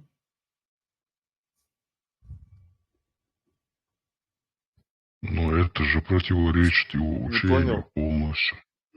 360 идолов у них там стояло. Ну, по их версии, типа, по исламу. А так 360, круглое число, это понятно, чепуха. Но идолы-то были там. Они же говорят, их 360 было, и Мухаммед их разрушил. Когда завоевал Мекку, он их разрушил-то. А он завоевал Мекку в 630 году. И совершал хадж до ее завоевания. Там противоречие. Противоречие есть, да? Не противоречие, а то, что там он никакой не единобожник и никакой не пророк, а просто, скажем так, политический. Я понял, да. В присутствии многих там идолов он совершал хадж. Абсолютно верно, абсолютно верно. Чисто политическую шоу устраивал. Себе имя набивал в центре. Кстати, антитеррор, это я не знаю, где я видел. Ну, есть какой-то хадис, говорят, ну, говорят, это слабый хадис, но тем не менее, что он, типа, для союза с этими хурайшитами сделал поклон этим тремя, там, идолам, Алманат, Аль-Уззур и так далее, там. Это Да, правда? там сатанинский аят и что-то я слышал, но пока не разбирался. Что он потом сказал, что это был не Джибриль, а сатана. Это ложные аяты. Ну, тогда смотри, как это получается, то как нам верить человеку, который не мог отличить сатану от Джабраила? Это же полное противоречие. Ну, извините меня, конечно, но это так. Как такое вообще возможно? Извиняюсь, и какой аят получается, о котором он говорит? Или это были аяты какие-то, я не понял. Насчет чего аят? Там то, что от сатаны, Отмененные аяты. да, отмененные аяты. Это я пока не разбирался, я об этом не буду утверждать пока. Но говорят, есть там доверенные люди. Если разобраться, думаю, найду. В общем, и самое интересное, вот, смотри, Сахих Аль-Бухари, книга 25, 1622 хадис. Передается слово Абу Хурейре, да будет доволен им Аллах, что во время предшествовавшего прощальному паломничеству хаджа, то есть прощальный это последний хадж Мухаммеда, понял, да? Паломничеству хаджа, руководить которым посланник Аллаха назначил Абу Бакра. Помните, он его там имамом на молитве сделал, и это означало, что это он, Мухаммед, его халифом типа оставил. Да будет доволен Аллах. В день жертвоприношения Абу Бакр послал его в числе других возвестить людям, что со следующего года многобожникам не будет разрешаться совершать хадж, а обнаженным не будет разрешаться совершать обход вокруг Каабы. Считай, это 632 год. Он умер в 33-м же, да, по одной версии, по другой в 32-м, по одной в 33-м. Считай, это за год до его смерти. То есть до этого момента там голыми ходили вокруг Каабы. И многобожники тоже совершали хадж. Понял? Да, да. Да, это очень странно. И мы же не читали, помнишь, хадисы? Я вообще их не читал, я чисто Кораном, эти баталии, в общем, устраивали мы. Вот недавно начали вот читать эти хадисы, просто открыли, и вообще это для меня шок. Огромное, в общем, у нас впереди столько контента, ты просто не представляешь, это только Сахих Бухари. Есть Сахих Муслим, хорошо, это Бухари, ученик Муслим, в принципе, не больше отличается. Так там, оказывается, есть термин уже Кутубуль Ситта, типа 6 сборников, 6 хадисов вот этих собраний. Там Сунан ат-Тирмизи, ан-Насаи, это типа самые авторитетные 6 хадисоведов. Бухари, Муслим и еще 4. И есть еще второй, куда входит 3. Кутубу Тас'а или еще что-то. Туда 3 сборника входит. Там Муатта, Малика, короче, там вообще просто жесть. Там сейчас у меня знакомый все это читает. Иногда мне по одному хадису скидывает сейчас. Ну, он все это читает, все хадисы он читает специально. В общем, у нас огромное скоро, ну, с каждым днем нам будет еще столько открываться. Это вообще, короче, ужас. Просто изучив эту религию, любой человек, изучив эту религию просто, чем больше он будет ее изучать искренне, тем больше он будет осознавать, что это был простой человек. Просто изучить. Именно поэтому его никто из мусульман не изучают. Потому что им это никто не призывает. Вы видели какого-нибудь имама, который говорит: изучайте вашу религию, призывает, чтобы они изучали свою религию сами. Вы видели когда-нибудь в своей жизни имама такого? Ему даже в голову это не придет. А знаете почему? Потому что он изучил религию, он ее рассказывает. Если вы все ее изучите, кому он будет, на ком он будет свой хлеб зарабатывать? Его хлеб – это вы, его слушатели. А если он вас будет призывать, чтобы вы сами изучили ее религию, его работа там, мечети никто не будет. Потому что сами дома все изучают. Зачем им мечеть к нему ходить на его лекции? Поэтому ни один имам, ни один мулла не призывает никогда в своей жизни свою паству изучать свою религию самим. Просто вдумайся, это вроде бы изучить свою религию, это самое главное в исламе. Не так ли разве? Самая главная цель человека по исламу это что? Изучить ислам и принять ислам. Не так ли разве? Но ни один имам это за всю историю не сказал и не говорит.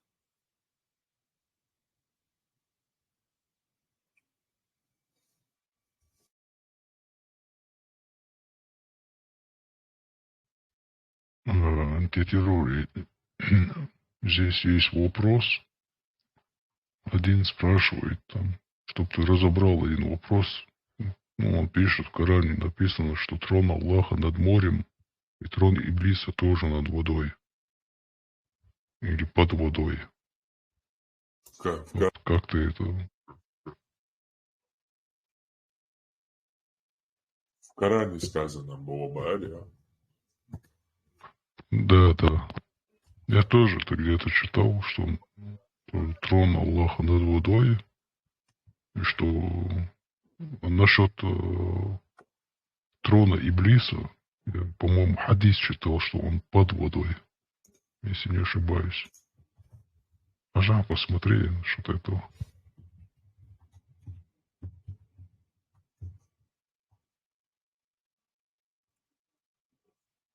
Над водой, да. Ну, солнце садится в мутный источник под троном, да?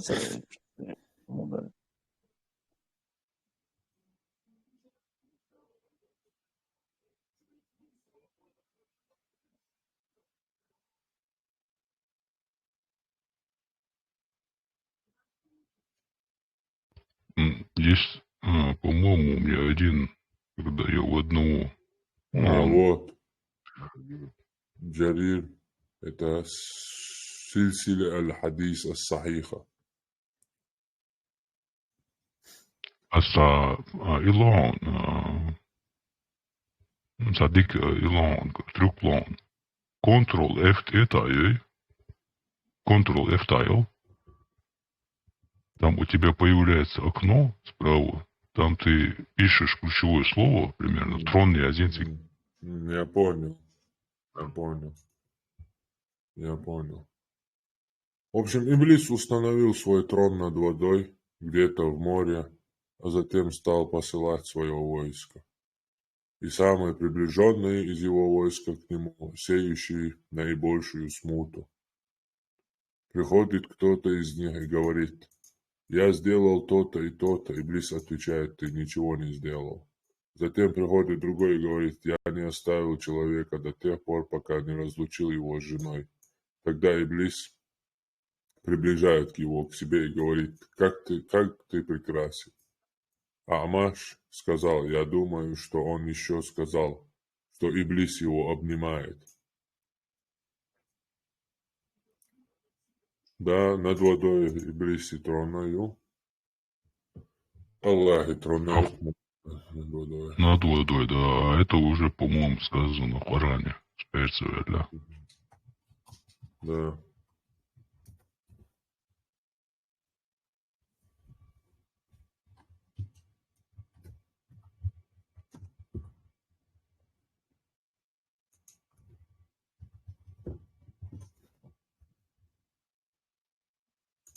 Dodošana nад водой было ждать.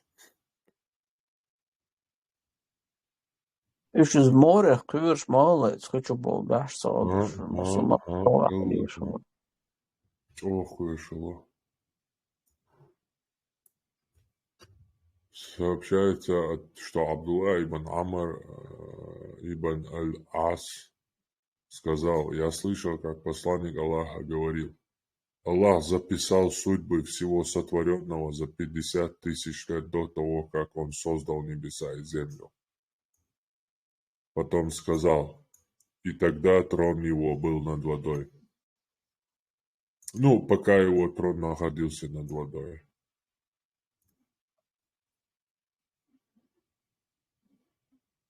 Это Иблис, что ли, был, получается?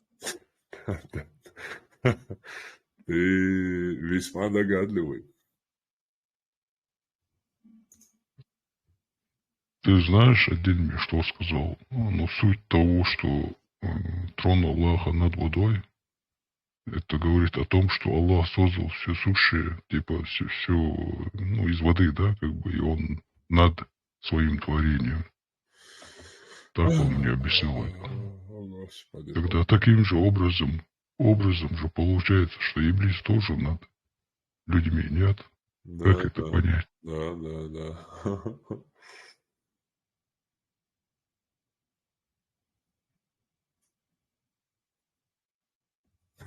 Так, вспомните отца.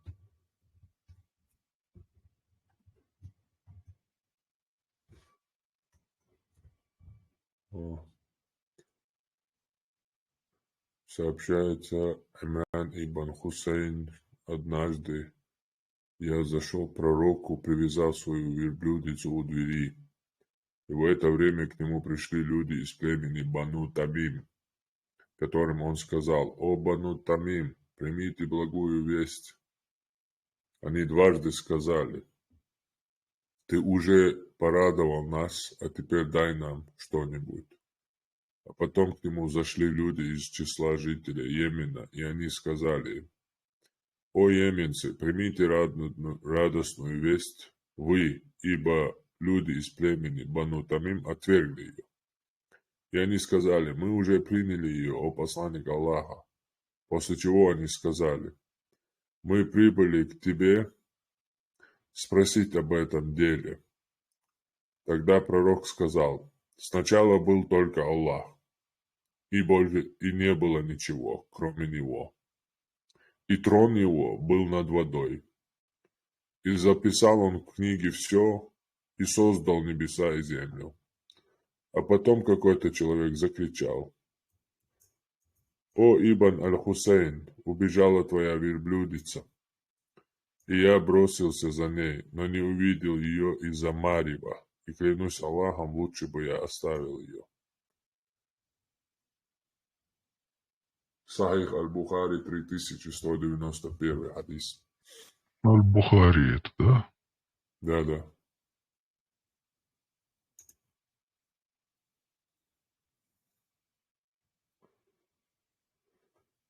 Я смотрю, чаро там раю вообще Фирдоус раю, бо в середине рая будет уровень рая Фирдоус. В середине Фирдоуса будет большой холм. На самой вершине будет трон Аллаха. И из-под его трона будут выходить реки, которые будут расходиться по всему раю. Сразу вспомнился, как кто-то как будто трон обоссал. Извиняюсь за выражение. Это мы Сахих и Бухари читали тоже. Вот голова. Ну, окей, ритм, ритм, затрон, я ритм, замет, говорит, а двагма, и это я, короче, тептер, дизайн, духоцунда. Харше, ты, короче, представь, вэлэч, окей, фикш, мабуешь. Ну, кварта хабуахца.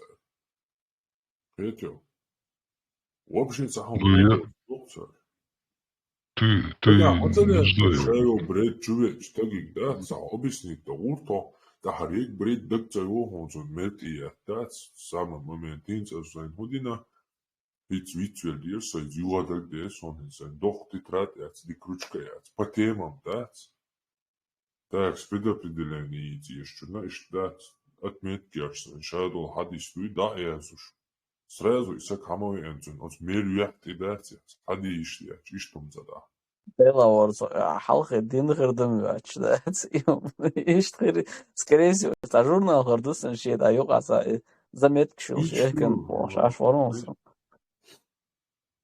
мечту.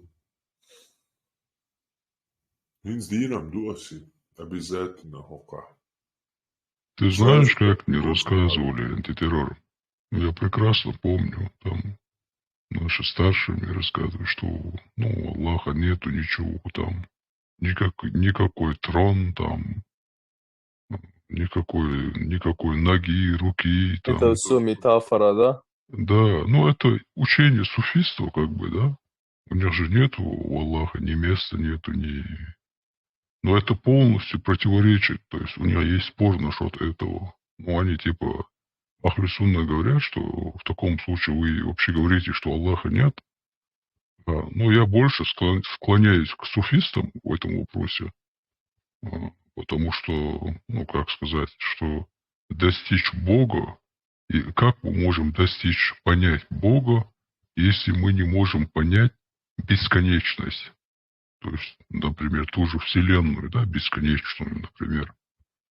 А иметь какой-то трон, там, нога, которая там наступает на огонь. Ты знал, что Аллах наступает на это, на, ну, адский огонь ногой? Ну, когда этот ад просит, типа, добавить еще, и Аллах, типа, наступает.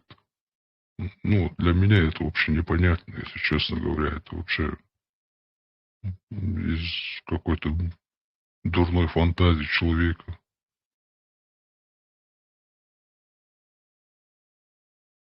Но я никак Да, этого да, не он могу принять. как будто уподобляется творению. Да, Извиняюсь. да, совершенно верно. Это как человек, ну, это человеческий фактор, понимаешь? Человек себе На представил троне такой. сидит, там так правит, как будто бы там нога из рука из кого-то схватит, накажет, там что-то сделает. Я еще, Он я гневается. еще заметил одну вещь. Там, когда приводят некоторые примеры, там очень много используются пальмы, там, сандалии, там, как их называют, финики там. Ну, этот восточный, этот, ну, это, ну, видно же, что зависимо от местности, да, использовалось там знание. А те же не знали, что там есть, ну, допустим, Европа, наверное, и там другие континенты, там, тропические места. Вот это мне непонятно все это. Сегодня нам говорили, помните, про предопределение, про записано будет в аду или нет и так далее. Я вот не вспомнил ему вот эти хадисы, хотя я ему прямо говорю, его дела записаны. В этом хадисе говорится, что в утробе матери записаны твои дела черным по белому. Дела что означает? Там дальше говорится все. Но все равно не доходит до человека, да? Вот сейчас прямо про одну тему говорю я, и в голову пришел вообще другой хадис, который я когда-то, ну как-то прочитал тоже, где четко говорится об этом. Коротко, ясно, один хадис и все вопросы. А я его не вспомнил. Это Сахих Муслим, 2662 хадис. Сообщается, что мать правоверных Айша сказала, однажды, когда скончался какой-то мальчик, маленький мальчик, я сказала, ему уготована туба, один из райских воробушков. Типа ему рай будет, он же маленький, безгрешный. И тогда посланник Аллаха сказал ей, разве ты не знаешь, что Аллах создал рай и ад, а потом создал обитателей и для одного, и для другого? Следующий тот же. Посланник Аллаха позвали на похороны скончавшего мальчика, одного из ансаров. Я сказала, о посланник Аллаха, этому воробушку из числа райских воробушек уготована туба. Он не совершил зла, и оно не добралось до него. Тогда он сказал, а может быть и другое, о Айша. Поистине Аллах создал обитателей для рая, когда они еще находились в чреслах своих отцов, и создал обитателей для огня, когда они еще находились в чреслах своих отцов. То есть, чинни чуавош нюнста уже Аллах вот аязин дуцу не осман яхавуя. Я жужжал ты яхавуя. То есть, и бейра до ушлаха жужжал ты уру я, мабаха инцахуаг. Я осман я уру и джимар я. Все. На простой ответ. Вроде чан чуабан чахавата чабая намахун.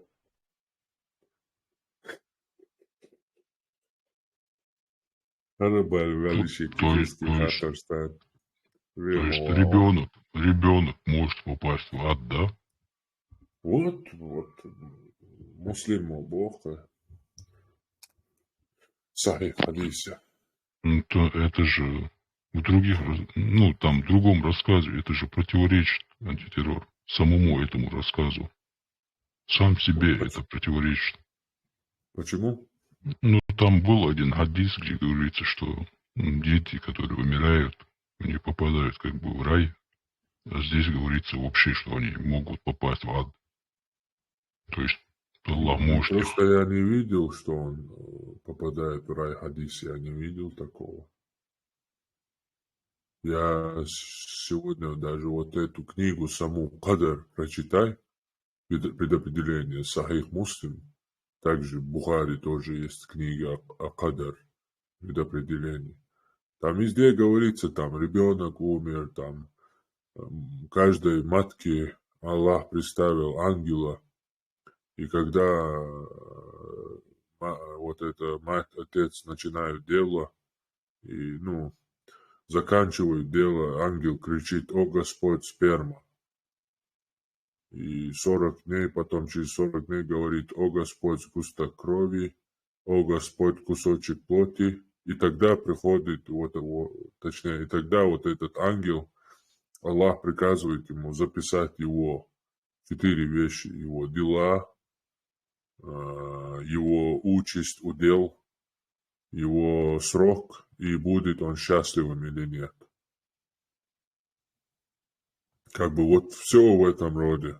Что цанна дали язин уал руац дали язин нагбием хирдац дали язин нагбием адира дац онкар лахтар ходайл жужел чуотару эл кайлан валаха хоцучу уруя.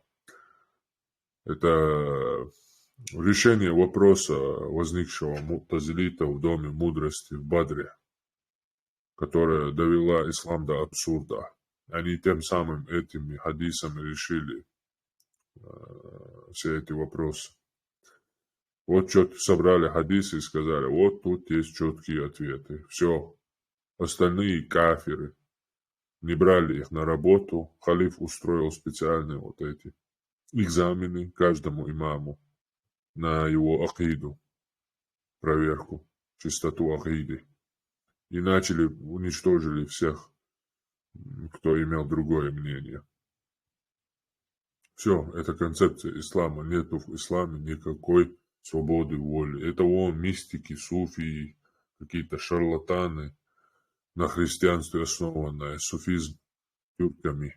Вот в этом могут как-то там творится и выдумывать. Но исламу они не имеют никакого отношения абсолютно.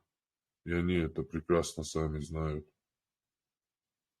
Хоть и пытаются себя обманывать.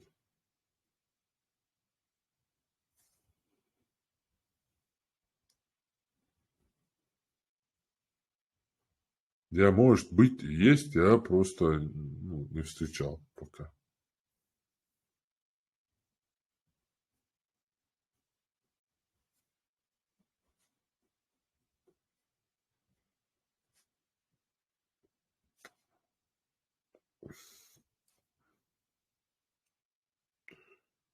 Сейчас же записал уже. Так, дети будут в аду. Будут в аду. Ой, hins bachtonis, hins вообще бора, да, hins дерас бониш. Вообще психоваться деш, да, аккуратно, короче, там биос мирте хадиш деш, касырду hins саримал тактикс мините негеду.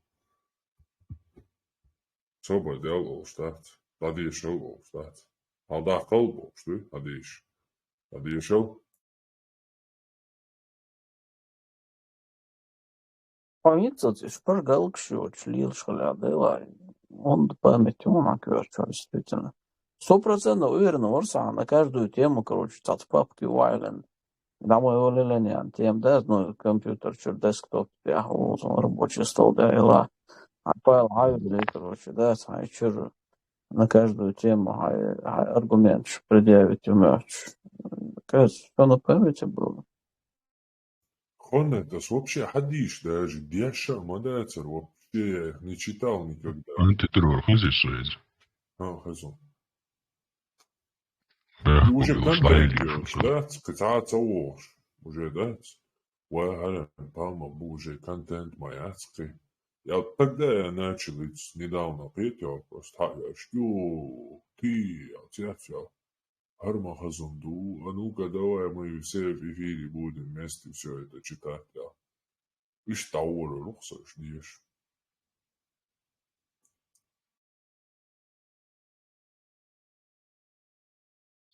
А, это еще нафига. Что, райские бабочки, ол? Вот, по-моему, я где-то читал райские бабочки, типа целых. Что олуш, ну я точно не знаю, но я где-то читал, что Бейр, Йосман, и они будут заступаться за родителей, короче, в судный день. До 6 лет или до 7 лет, по-моему, Белч. Что там даже цигаху, в общем.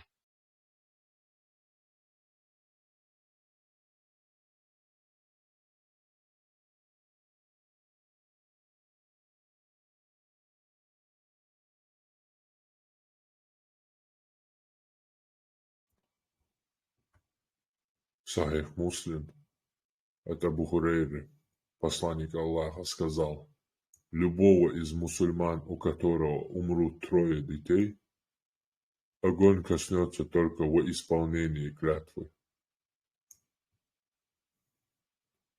Посланник Аллаха сказал же, Dievzāca son bodīgi za tipa Allahoca duibian yazdina jujal trivial Instagram. Nu cun qokantu Allah tipa cundera duaš qoch darbiem Allahoš caha кролитаряцина. И так уж мадуи мусульманов чуришта верушу. Так что полностью просто бредюка. Абсолютно ненужный лишней информации, просто для отводящего просто. Пэмори Масбелила. Антитеррор, ты помнишь? По-любому, солнце. Совпадение, не думаю. Не, вообще еще 3 дели дуктия штуко. Бог любит троицу. Понял? Ты заметил еще, когда он спрашивает, он каждый раз спрашивать 3 раза. И я Да, спросил да, его да, еще да, раз. И я спросил его еще. Как тупые люди повторяют, да, этот говорит, нет, не дам я вам, те повторяют еще раз, дай нам. Этот говорит, нет, не дам вам, те еще раз повторяют, дай нам. Как будто какие-то там программы, роботы с помехами. Че, Постоянно. ну, Пичбуч, ще дочь, так, ще за правил ютицу придумать, короче, да, мусумете, Со шифрами, Аллах, его. да. Да, да. Посланник Аллаха сказал женщинам из числа ансаров: любая из вас, у которой умрут 3 детей, и которая станет проявлять терпение в надежде на награду Аллаха, непременно войдет в рай. Так и так понятно, мусульмане же на время идут в ад. Так в чем новость тут? Мусульманка и так будет в раю. Чуть-чуть погорит и пойдет, если даже была блудницей. Главное не предаваться, не изменять Аллаху. Мужу можно. Одна из этих женщин спросила: а если умрут 2, о посланник Аллаха? И пророк сказал: и если умрут 2. Плохо средством правил общаться и слушать там мухатор модель, а сразу, короче. Так, мы улицу. Ююх я цахуй постоянно. А их и лаха, ули, хвач. Да, по их и лаха, да я летаю мегарион. Постоянно дует. Оказывается, бабочки, лезет, Карин Духа освободил АИЛ технологии. ФБР. Так. Бабочки. О, у меня удобно дуэла. Машаллах. Так. Абу Хурейри. Однажды я сказал Абу Хурейри. Абу Хасан рассказал. Однажды я сказал Абу Хурейре: у меня умерло 2 ребенка. Не расскажешь ли ты нам что-либо из того, что слышал посланника Аллаха, чтобы успокоились наши души относительно наших умерших? Тут вообще-то Мухаммед беспокоится о родителях. То есть видели везде, если у тебя умрет 3 детей, вообще плевать на твоих детей, ты попадешь в рай. То есть тут ничего о детях не было сказано. Но тут спрашивает Абу Хасан у Абу Хурейри: относительно наших детей мы волнуемся. Мы-то понятно, окей. Мы там огонь, не огонь, мы мусульмане, ла-ла-ла, сказали, рано или поздно попадем туда, как бы. Но наши дети умерли, и мы волнуемся о них. Мухаммад вообще не вдупляет, что такое бывает у людей, и не говорит. А тут Абу Хасан и Абу Хурейра спрашивают друг друга. И Абу Хурейра говорит: да, пророк говорил, их маленькие дети, райские бабочки, которые, встретив своего родителя или родителей, возьмут его за одежду или за руку, как я беру тебя за край одежды, и не отпустят ее, пока Аллах не введет его родителей в рай. В другой версии сообщается, что он спросил: слышал ли ты нибудь от посланника Аллаха, чтобы успокоились наши души относительно наших умерших? Абу Хурейра сказал: да. В общем, тут как бы не противоречие. Почему? По одной простой причине. Тут можно сослаться на тех детей, которым Аллах предопределил быть в раю уже, когда они были в чреслах своих отцов. То есть это именно вот эти дети будут уже райскими бабочками, которые встретят своих родителей. То есть тут не возникает противоречия никак. Тут не сказано, что все дети, вот еще, и единственный хадис еще. То же самое хадис. Видишь, их маленькие дети, райские бабочки, которые встретят своих родителей. В общем, тут не говорится, что любой ребенок или человек, если умрет ребенком, попадет в рай. Тут говорится о конкретно детях, которые в раю, что они будут в образе райских бабочек. Как Бог может отправить ребенка в ад? Это вообще... По великой Я не своей знаю, мудрости.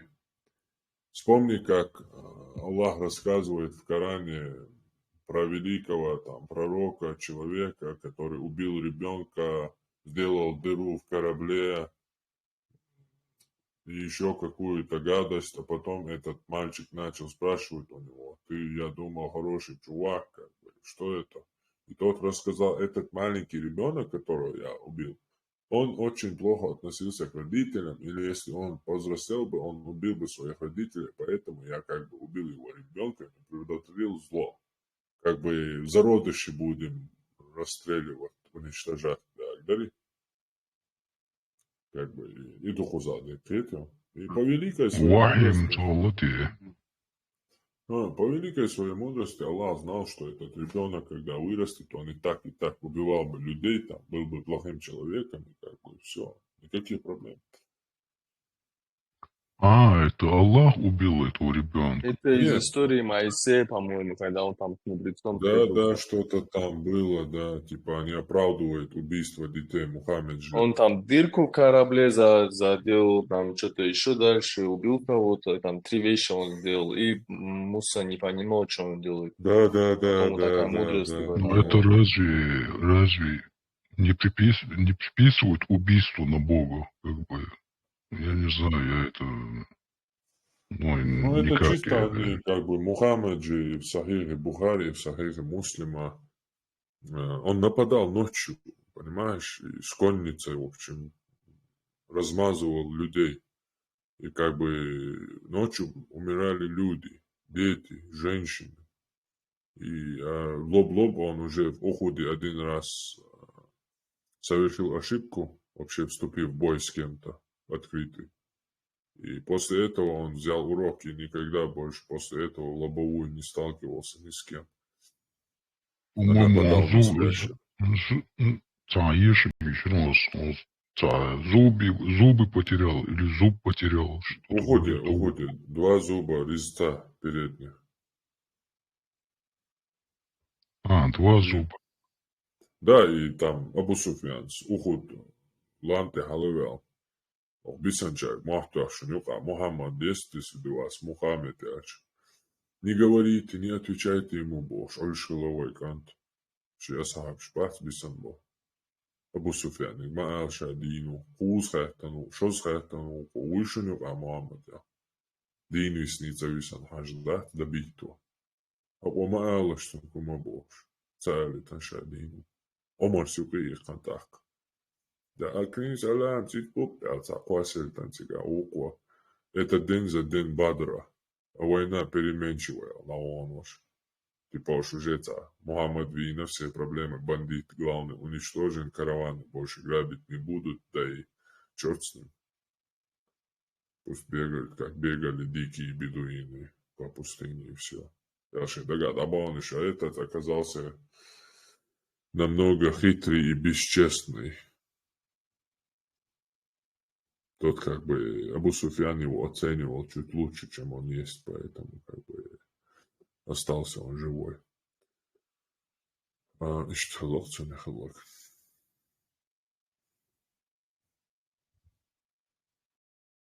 И тяхар военных походов пошел. И сейчас ты обязательно хажался.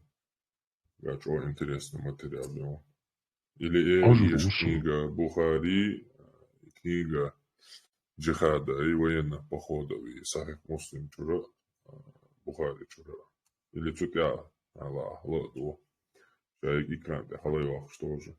Надо еще комментировать, да. Ой, что толку дешево с антитеррор. Больница Волчанах. Я много читал.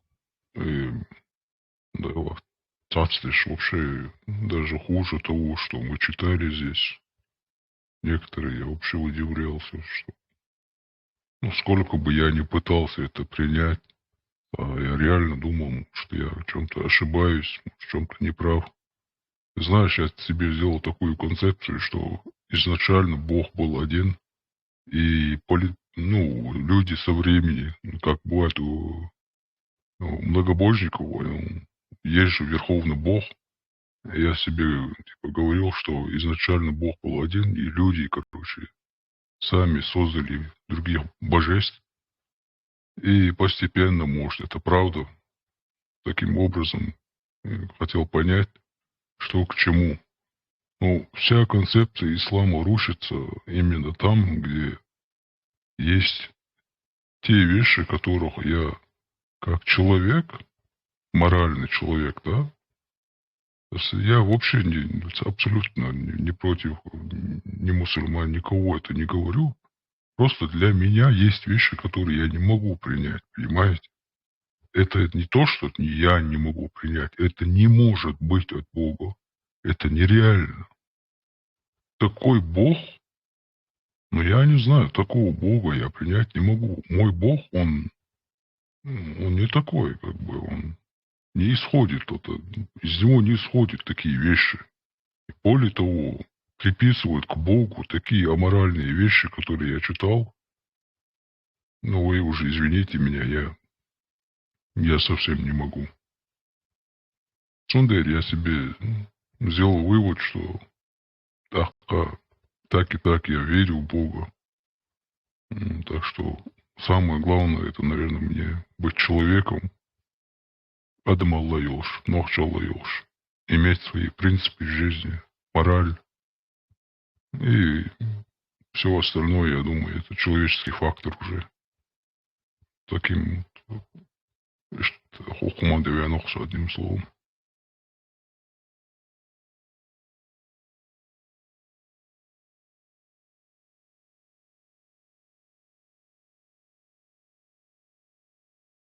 Меня просто смущает одно, это то, что все эти пророки,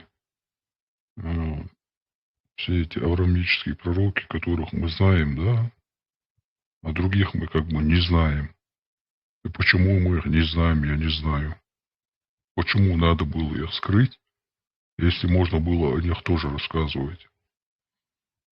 Ну, там люди скажут, что Адам не был там евреем, например.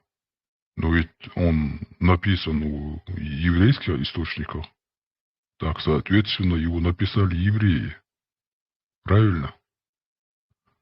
Вот, и постепенно, изучая, приходишь к мысли, что именно и древо яйца этих людей, она семейная.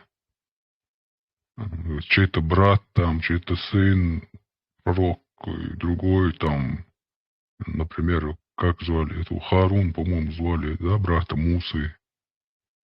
По-моему, тоже был посланником, то есть пророком. Вот и, в общем, я себе задавался вопросом, почему Бог не прислал каждому народу, да? Вот там и написано, что просто послал. Ну так где он? Где написание? Где религия? Где все это? Если мы забыли об этом и не можем принять тот факт, что Бог избрал один народ, то сам факт того, что Бог избрал один народ, ну это же уже несправедливо как бы получается. Понимаете, о чем я? И еще такой есть у меня тоже фактор, что, такой вопрос. Если Богу надо нас судить, то почему Бог не явится каждому человеку, я не знаю, каким образом, и докажет ему, что он есть. И только после будет его судить. И тогда уже это будет справедливый суд над человеком. И сейчас мне многие скажут, типа, если он явится, то это не будет испытанием. Но разве по той же в Торе люди, народ Муса не показал им знамение, что Бог есть. Но тем не менее они же начали молиться там Тельцу.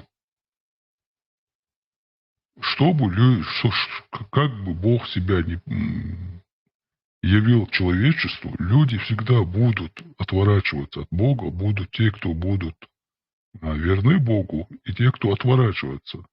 И поэтому я считаю, что справедливо было бы, если бы Бог явился каждому человеку и как бы доказал бы, что он существует. И только после этого, я думаю, суд был бы справедливым над человеком. Ведь тут есть реальный там факт у тебя, что Бог существует. Вот, ишь хейтом. В этом я и Сама концепция, извиняюсь, сама концепция ошибочная, сама идея, сама вот этот подход божественной справедливости. И человек вырос в другой культуре. Прикинь, ты умираешь, и тебя встречает там бог Шива, и он тебе говорит, ты попадаешь в ад за то, что ты не верил там индусам. Ну ты говоришь, эй, чувак, Шива, я родился там в Пекине, и у нас там, мы там суфисты, там мы А у мусульманами нас были. Меня Делла, обманули. например.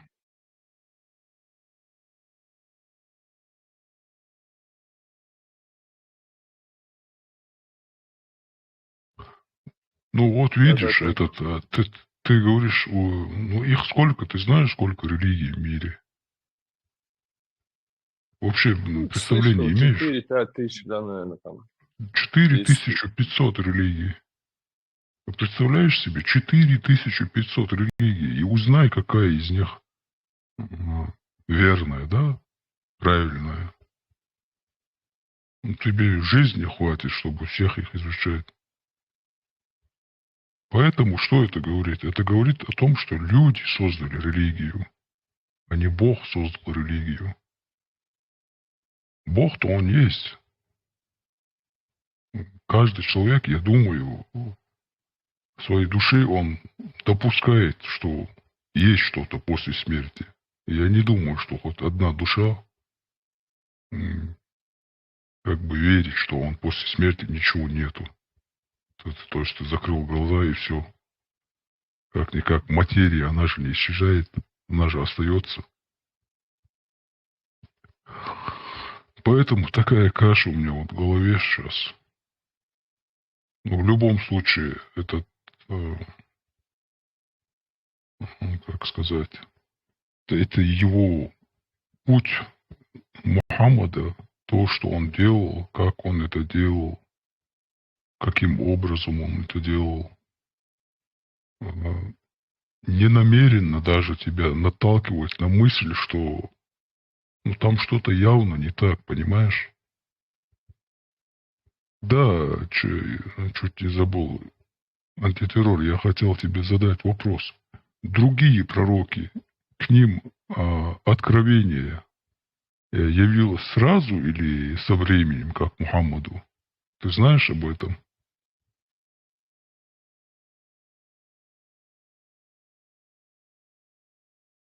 То есть я имею в виду, Мухаммаду же по обстоятельству все это, ну, аяты там Джабраил приносил, а не сразу все, Коран, весь Коран.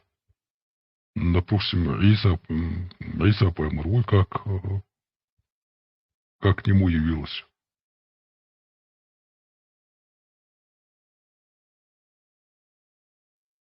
Исе внушено было.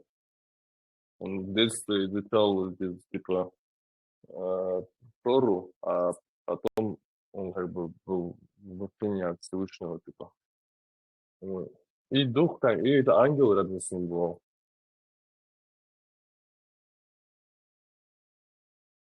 А почему такое же событие не произошло с Мухаммадом? Точно такое же.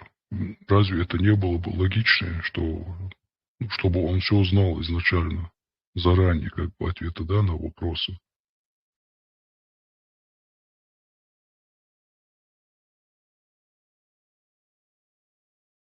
Честно говоря, если бы он все заранее знал бы, у меня вообще никаких вопросов не было бы к нему. Но тут ты явно видишь, что некоторые вещи, что он порой на ходу сочинял, порой там требовалось время, да, чтобы изучать. Ну, ты хочешь, не хочешь, к этому приходишь, понимаешь, о чем я? Ты же рациональный человек, как-никак думаешь.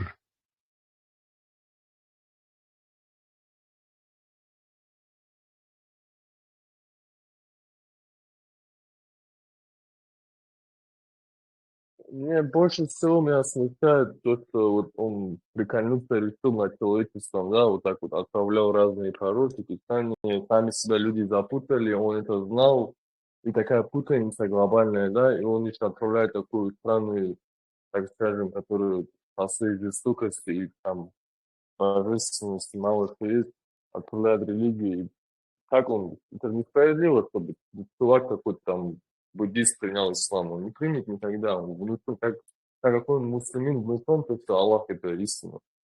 Точно так же тут буддизм искренне уверен в свою чанду. Каждый вот так вот верит именно в свою причастность к этому, то, что вокруг него планета крутится. И он родился там, где нужно. Ну, я же говорю, смотри, ну разве в таком случае ты согласен? Было бы справедливо, если Бог явился бы каждому из нас, каждому, и для тех, кто родится даже. А, И после этого суд разве не был бы справедливым над человеком, да? То есть ты знаешь, что Бог есть, и Он тебе приказывает, вот это плохо, вот это хорошо. То есть у тебя вообще здесь ты либо делаешь добро, либо делаешь плохое, да? Несмотря на то, что люди, сейчас же люди верят, что есть Бог. Например, мусульмане, они же убеждены, что Бог есть, но тем не менее, есть же среди людей, которые совершают плохие деяния, да? Согласен? Вот таким образом, если Бог явился бы, то несмотря на это, даже несмотря на это, люди ослушались бы. Так же, как и по рассказу этого Адам и Евы, они же ослушались Бога. Понимаешь, о чем я? Тогда это не было бы вот этот Чандра вообще, все эти религии, там, путаницы.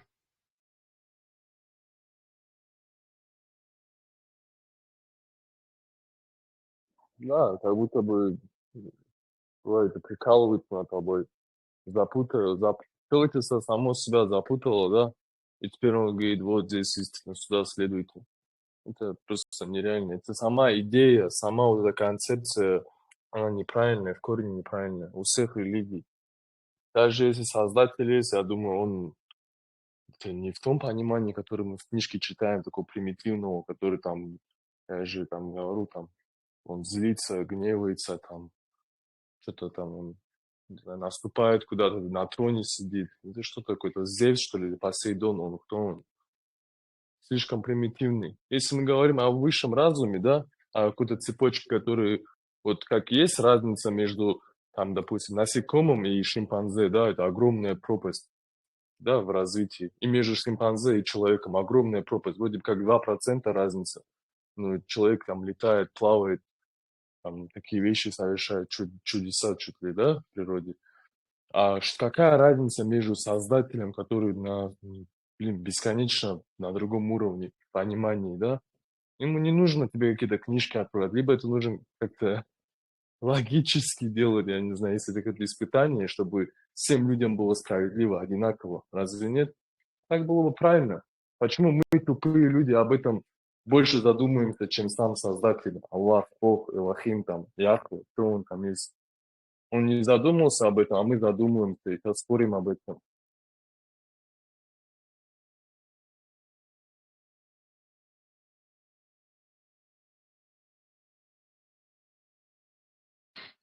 Да, я согласен с тобой. Это, как ты сказал, примитивные люди. Ну, это же видно, что это люди там придают некие рамки Богу, да. Ты себе представляешь, тот, кто сотворил Вселенную, все виденное, все, что мы можем видеть и не видеть, Вселенная, она же большая. Она настолько большая, что сейчас свет, да, как бы отражение некоторых галактик, 90 миллиард лет, только 90 миллиард лет до нас дошло. То есть за пределы этих 90 миллиард лет, световых лет, мы даже не знаем, что есть там. А там что-то есть, понимаешь? Эти звезды, возможно, уже сгорели, умерли уже, а этот свет все еще до нас идет. Да. Ты знаешь, в чем парадокс? Парадокс в том, что люди не могут себе вообразить, понять бесконечность Вселенной и также не могут понять конечную Вселенную. Понимаешь? Да.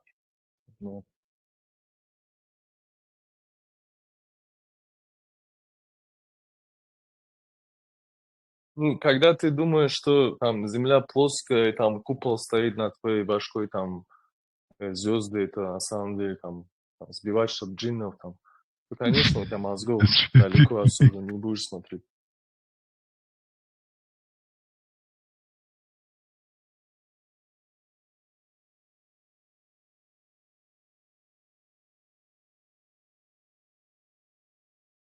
Думаю, сейчас любой человек такой хитрый, очень такой, который как бы эрудирован, да, там фокусничать, научится еще каким-нибудь папуасам, если поедет, научится на их языке разговаривать, он может спокойно их всех завербовать, и его эти будут, как его, поклоняться ему будут, пророку. Пару фокусов там покажет им оружие, с которым можно 50 метров убить сразу. Так, Я думаю, это был же такой пример, что, по-моему, антитеррор его приводил, типа американцы там нашли там аборигенов там, и там, в общем, они им давали сникерсы там. Что-то про это он говорил? Он говорил, по-моему, да? Да, Ну да, вот эти говорю. люди даже молились этому самолету. Как бы для них это был бог. То есть ты представляешь себе военный американский самолет, для них это был бог, да, который взлетает там, проходит и приносит там люди. Анунаки, да, как бы. который кидает еду, да? Анунаки, слышал ты, да? Шумерские Да, там слышал мифологии. эти Вот, то же инопланетные самое. существа.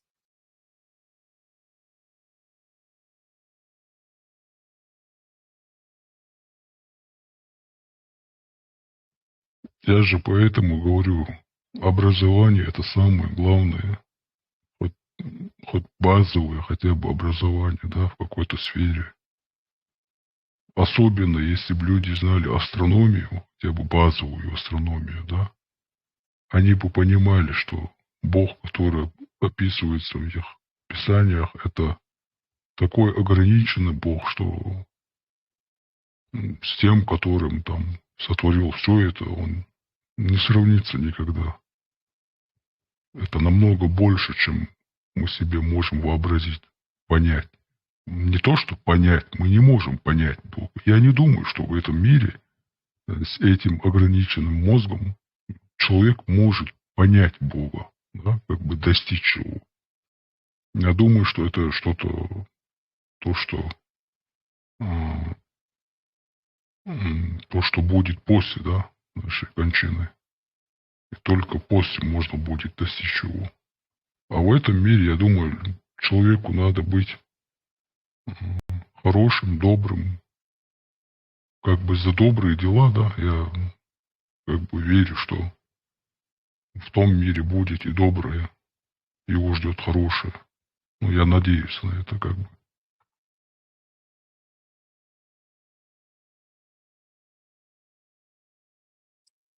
Просто многим людям страшно покидать эту жизнь, как бы им страшно осознавать то, что возможно, что ничего не будет после смерти. Просто ты умер, все, твоя энергия ушла в космос, да, вот ты кусок мяса был, ходил, говорю, размышлял, там, твоя энергия была, да, все-таки ты кушал, эта еда вот и переваривалась, и вырабатывалась в белки, там, энергии и так далее, расщеплялась. И людям тяжело понять, осознать то, что он уйдет в небытие в любую секунду, и все, тебя просто не станет, не будет. И люди всегда будут готовы цепляться за какие-то эти там. Я вот однажды я общался с человеком, мошенник он был, короче, он случайно в скайпе тоже вот такой беседе случайно он там рассказывал. Он работал в колл-центре, типа вот это экстрасенс есть, там по телевизору там показывают, типа колдует она. Туда звонят, а там не дозваниваются, а потом перезвонит какой-нибудь оператор с колл-центра, и он начинает, как будто он экстрасенс там раскачивать. И многие очень люди, особенно женщины там такие глупые, или мужчины там, которые какие-то травмы имеют там, даже при том, что они могут быть успешными очень, миллионеры там, доллару миллионер, да, там, и они ему на уши садятся, и он там на фоне своих жизненных проблем, там, осознавания смысла жизни, там, они его грузят, там, тебе, там, злой дух там пришел, там, у тебя несчастье, там, И вот на этом огромный бизнес, миллиардами зарабатывают. Я даже это понять вот тогда не мог. Настолько еще, оказывается, глупые люди могут быть среди здоровых общества людей, да? Больные на голову.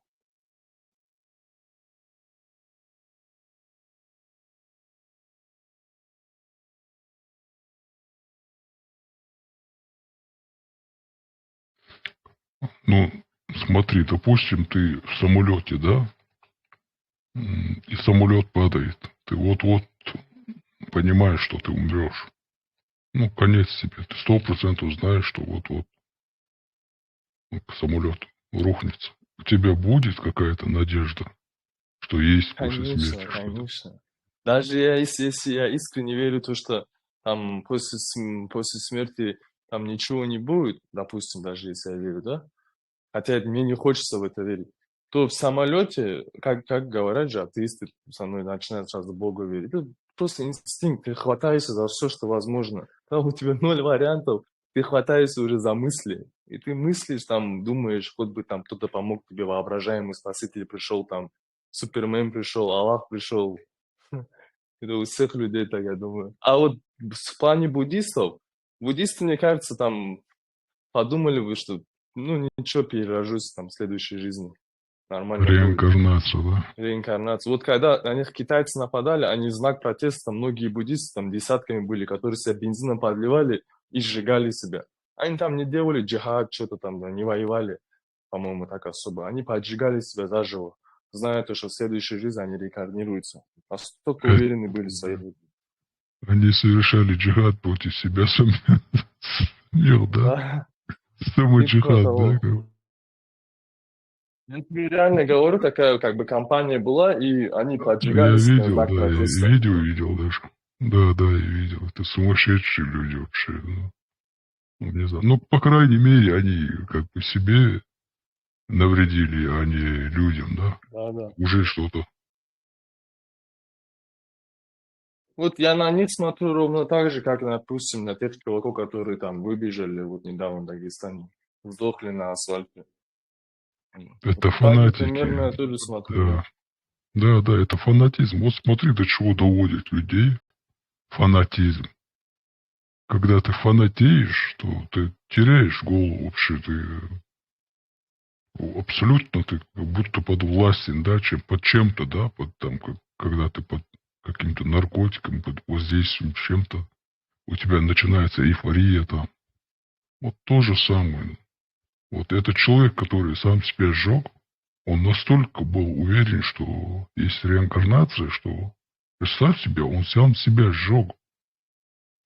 Самое священное – это человек. То есть он сам себя погубил. Я не знаю, как можно дойти до такой крайности вообще. Я понятия не имею. Максимальный, самый жесткий приговор для себя выписал человек, просто его так покидает эту жизнь. Это просто сумасшествие. Это тяжело осознать. Ну, они идея есть у них все-таки, да, надо признать.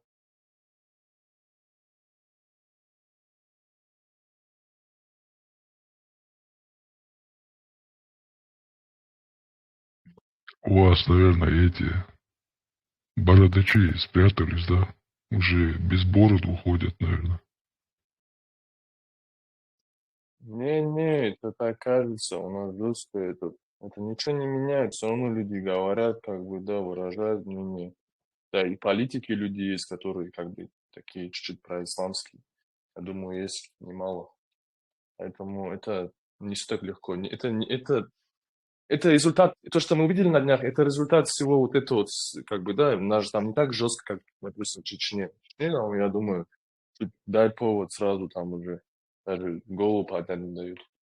Дагестан чуть свободнее с этим планом, поэтому Дагестанам будет сложно этим, даже в России, да, справляться с этими радикалами, там, исламизацию остановить. Очень сложно будет кому-либо. Да, ну это знаешь, потому что Дагестан как-никак многонационален и контролирует каждую нацию. Это, ну, это нелегкое Да-да, дело, как бы. непредсказуемо тоже, откуда что вылезет. Видишь, вроде как эти ребята были там дети госчиновников, да, там глава какого-то района, там, отец у них. вроде как цивильные, да, они там не бедные какие-то, не последние люди. Ну, идея у них какая-то в башке появилась, и они вот так сделали. А таких тысячами, если не десятки, если не сотни тысяч. Отца увезли, да, наверное, скорее всего, увезли. По-моему, я читал, что Да, увезли. сразу уволили, сразу же, конечно, забрали, сразу допрашивали. Я не знаю даже, честно.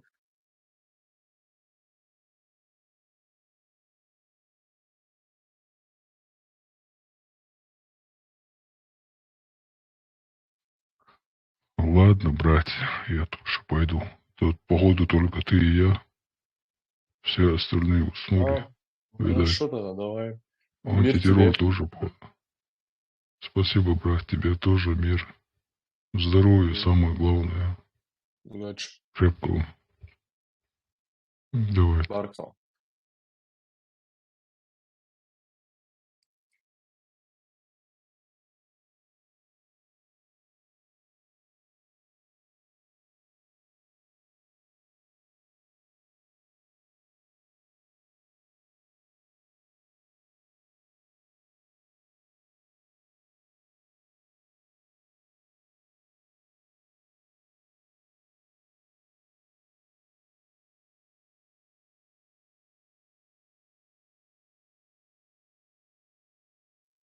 Что здесь, все спят, что ли?